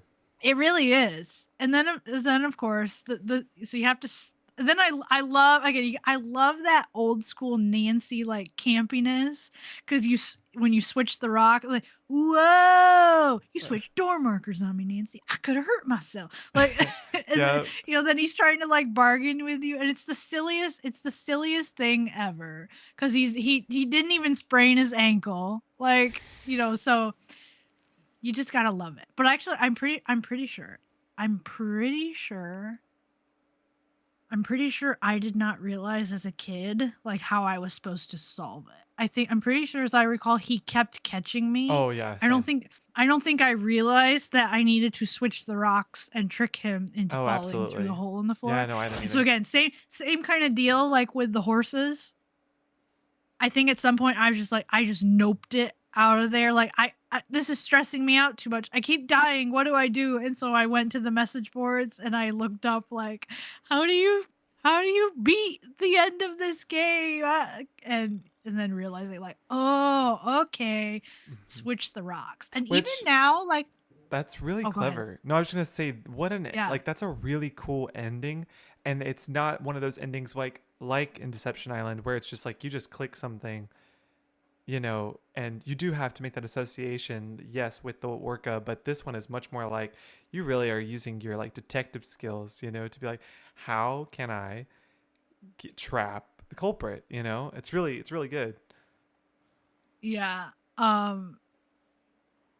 It really is just such a thrilling ending. Really well done. Having to use your smarts to outwit him that way. And um like, I even like, honestly, like, I'm okay now when I replay the game now, but there's still always like this, I think it must be my inner child that kind of just always like feels a little bit of like, I don't know if I can do this fast enough. Like, he might catch me. Yeah. So great ending, great wrap up. Oh yeah. Shorty, like, he's just his personality is so like over the top. He's just very memorable as a culprit. Um, and then of course we get to the end letter. Which again, I kind of already mentioned. I'd like to know a little bit more. I really wish the game had given us more, like, how exactly does Shorty know these bank robbers? Like, Yeah. I really wish there'd been some sort of clue, maybe in the kitchen or something, to let us know more about that. Especially considering Sheriff Hernandez actually says at some point, like, he'd vouch for all three of the cowboys. So it's kind of like, okay, I don't know. I'd like a breadcrumb there. Yeah. It's a good point. Now this, okay, this, I need answers. I need closure on this. Her Interactive, can you please like solve this mystery? Is Bob okay? I need to know if Bob is okay. Poor Bob. Honestly, I'm assuming he is. But we're told Shorty ran him off. And Nancy had to ride the Phantom Horse back to the ranch. We're never told after that. Did Bob make it back? I'm assuming he has great instincts and he found his way home, but still, it eats away at me. I don't know if my favorite horse is okay.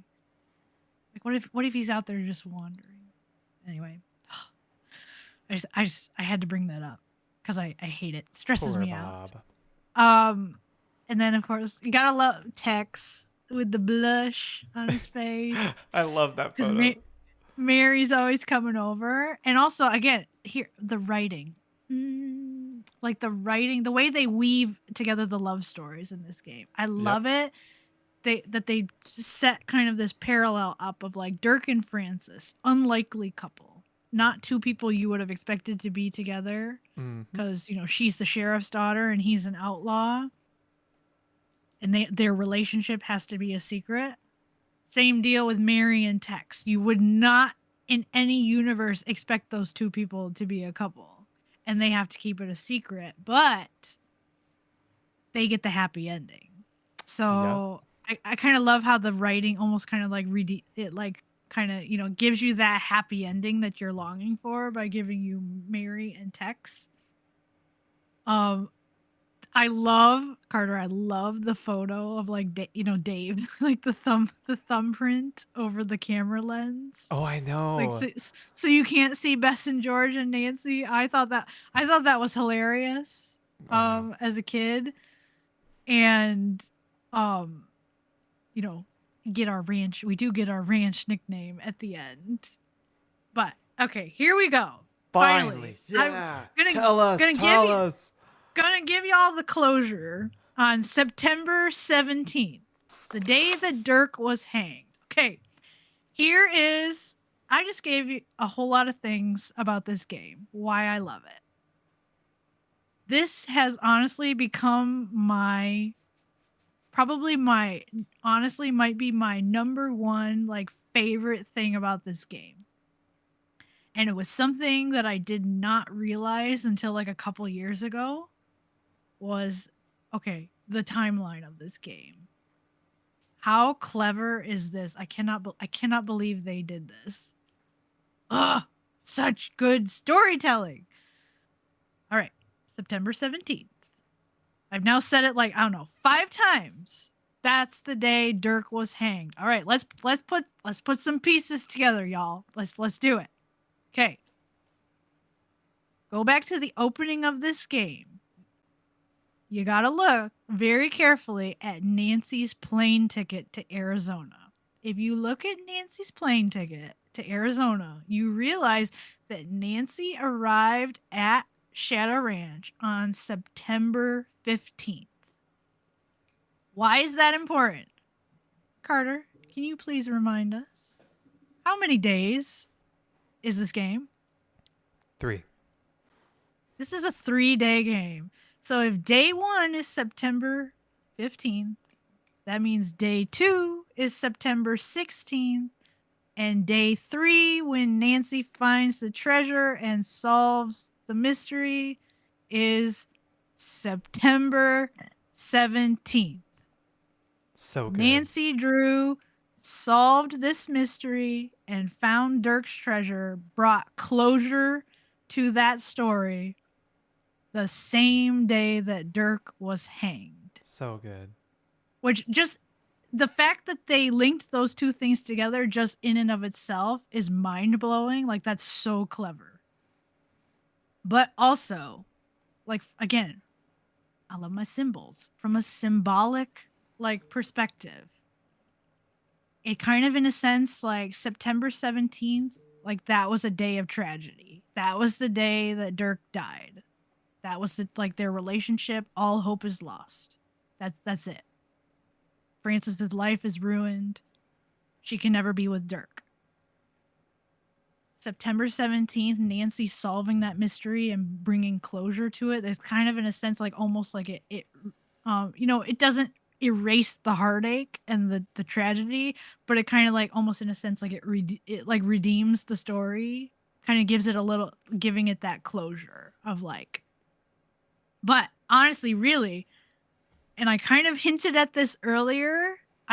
This is where this the layers. I kind of feel like I don't think I'm stretching when I say this. I feel like I think you can make the case that like there's a sense like symbolically like Nancy Drew, she is Frances Humber. Like there's a sense in which the way Nancy goes through this game solving all the puzzles, it's you it's meant to be as though Frances is solving all of the puzzles. Because the reason why I say that is, again, okay, what do we have? 2 girls raised by their dad. They lost their mother when they were young, so they have that in common. You also find out that Frances loves puzzles. Well, who else loves puzzles but Nancy Drew? Loves a good brain teaser. So the connections like just between Frances and Nancy, it really almost is, in a sense, like symbolically they are one person. So I think there's a sense in which you could say Frances, like she lived the story through Nancy Drew. Frances did find the treasure. She got to the end. She found his hideaway. She found the solid gold hearts. And she found them on September 17th. So you don't have to think of it just as the day that she lost everything.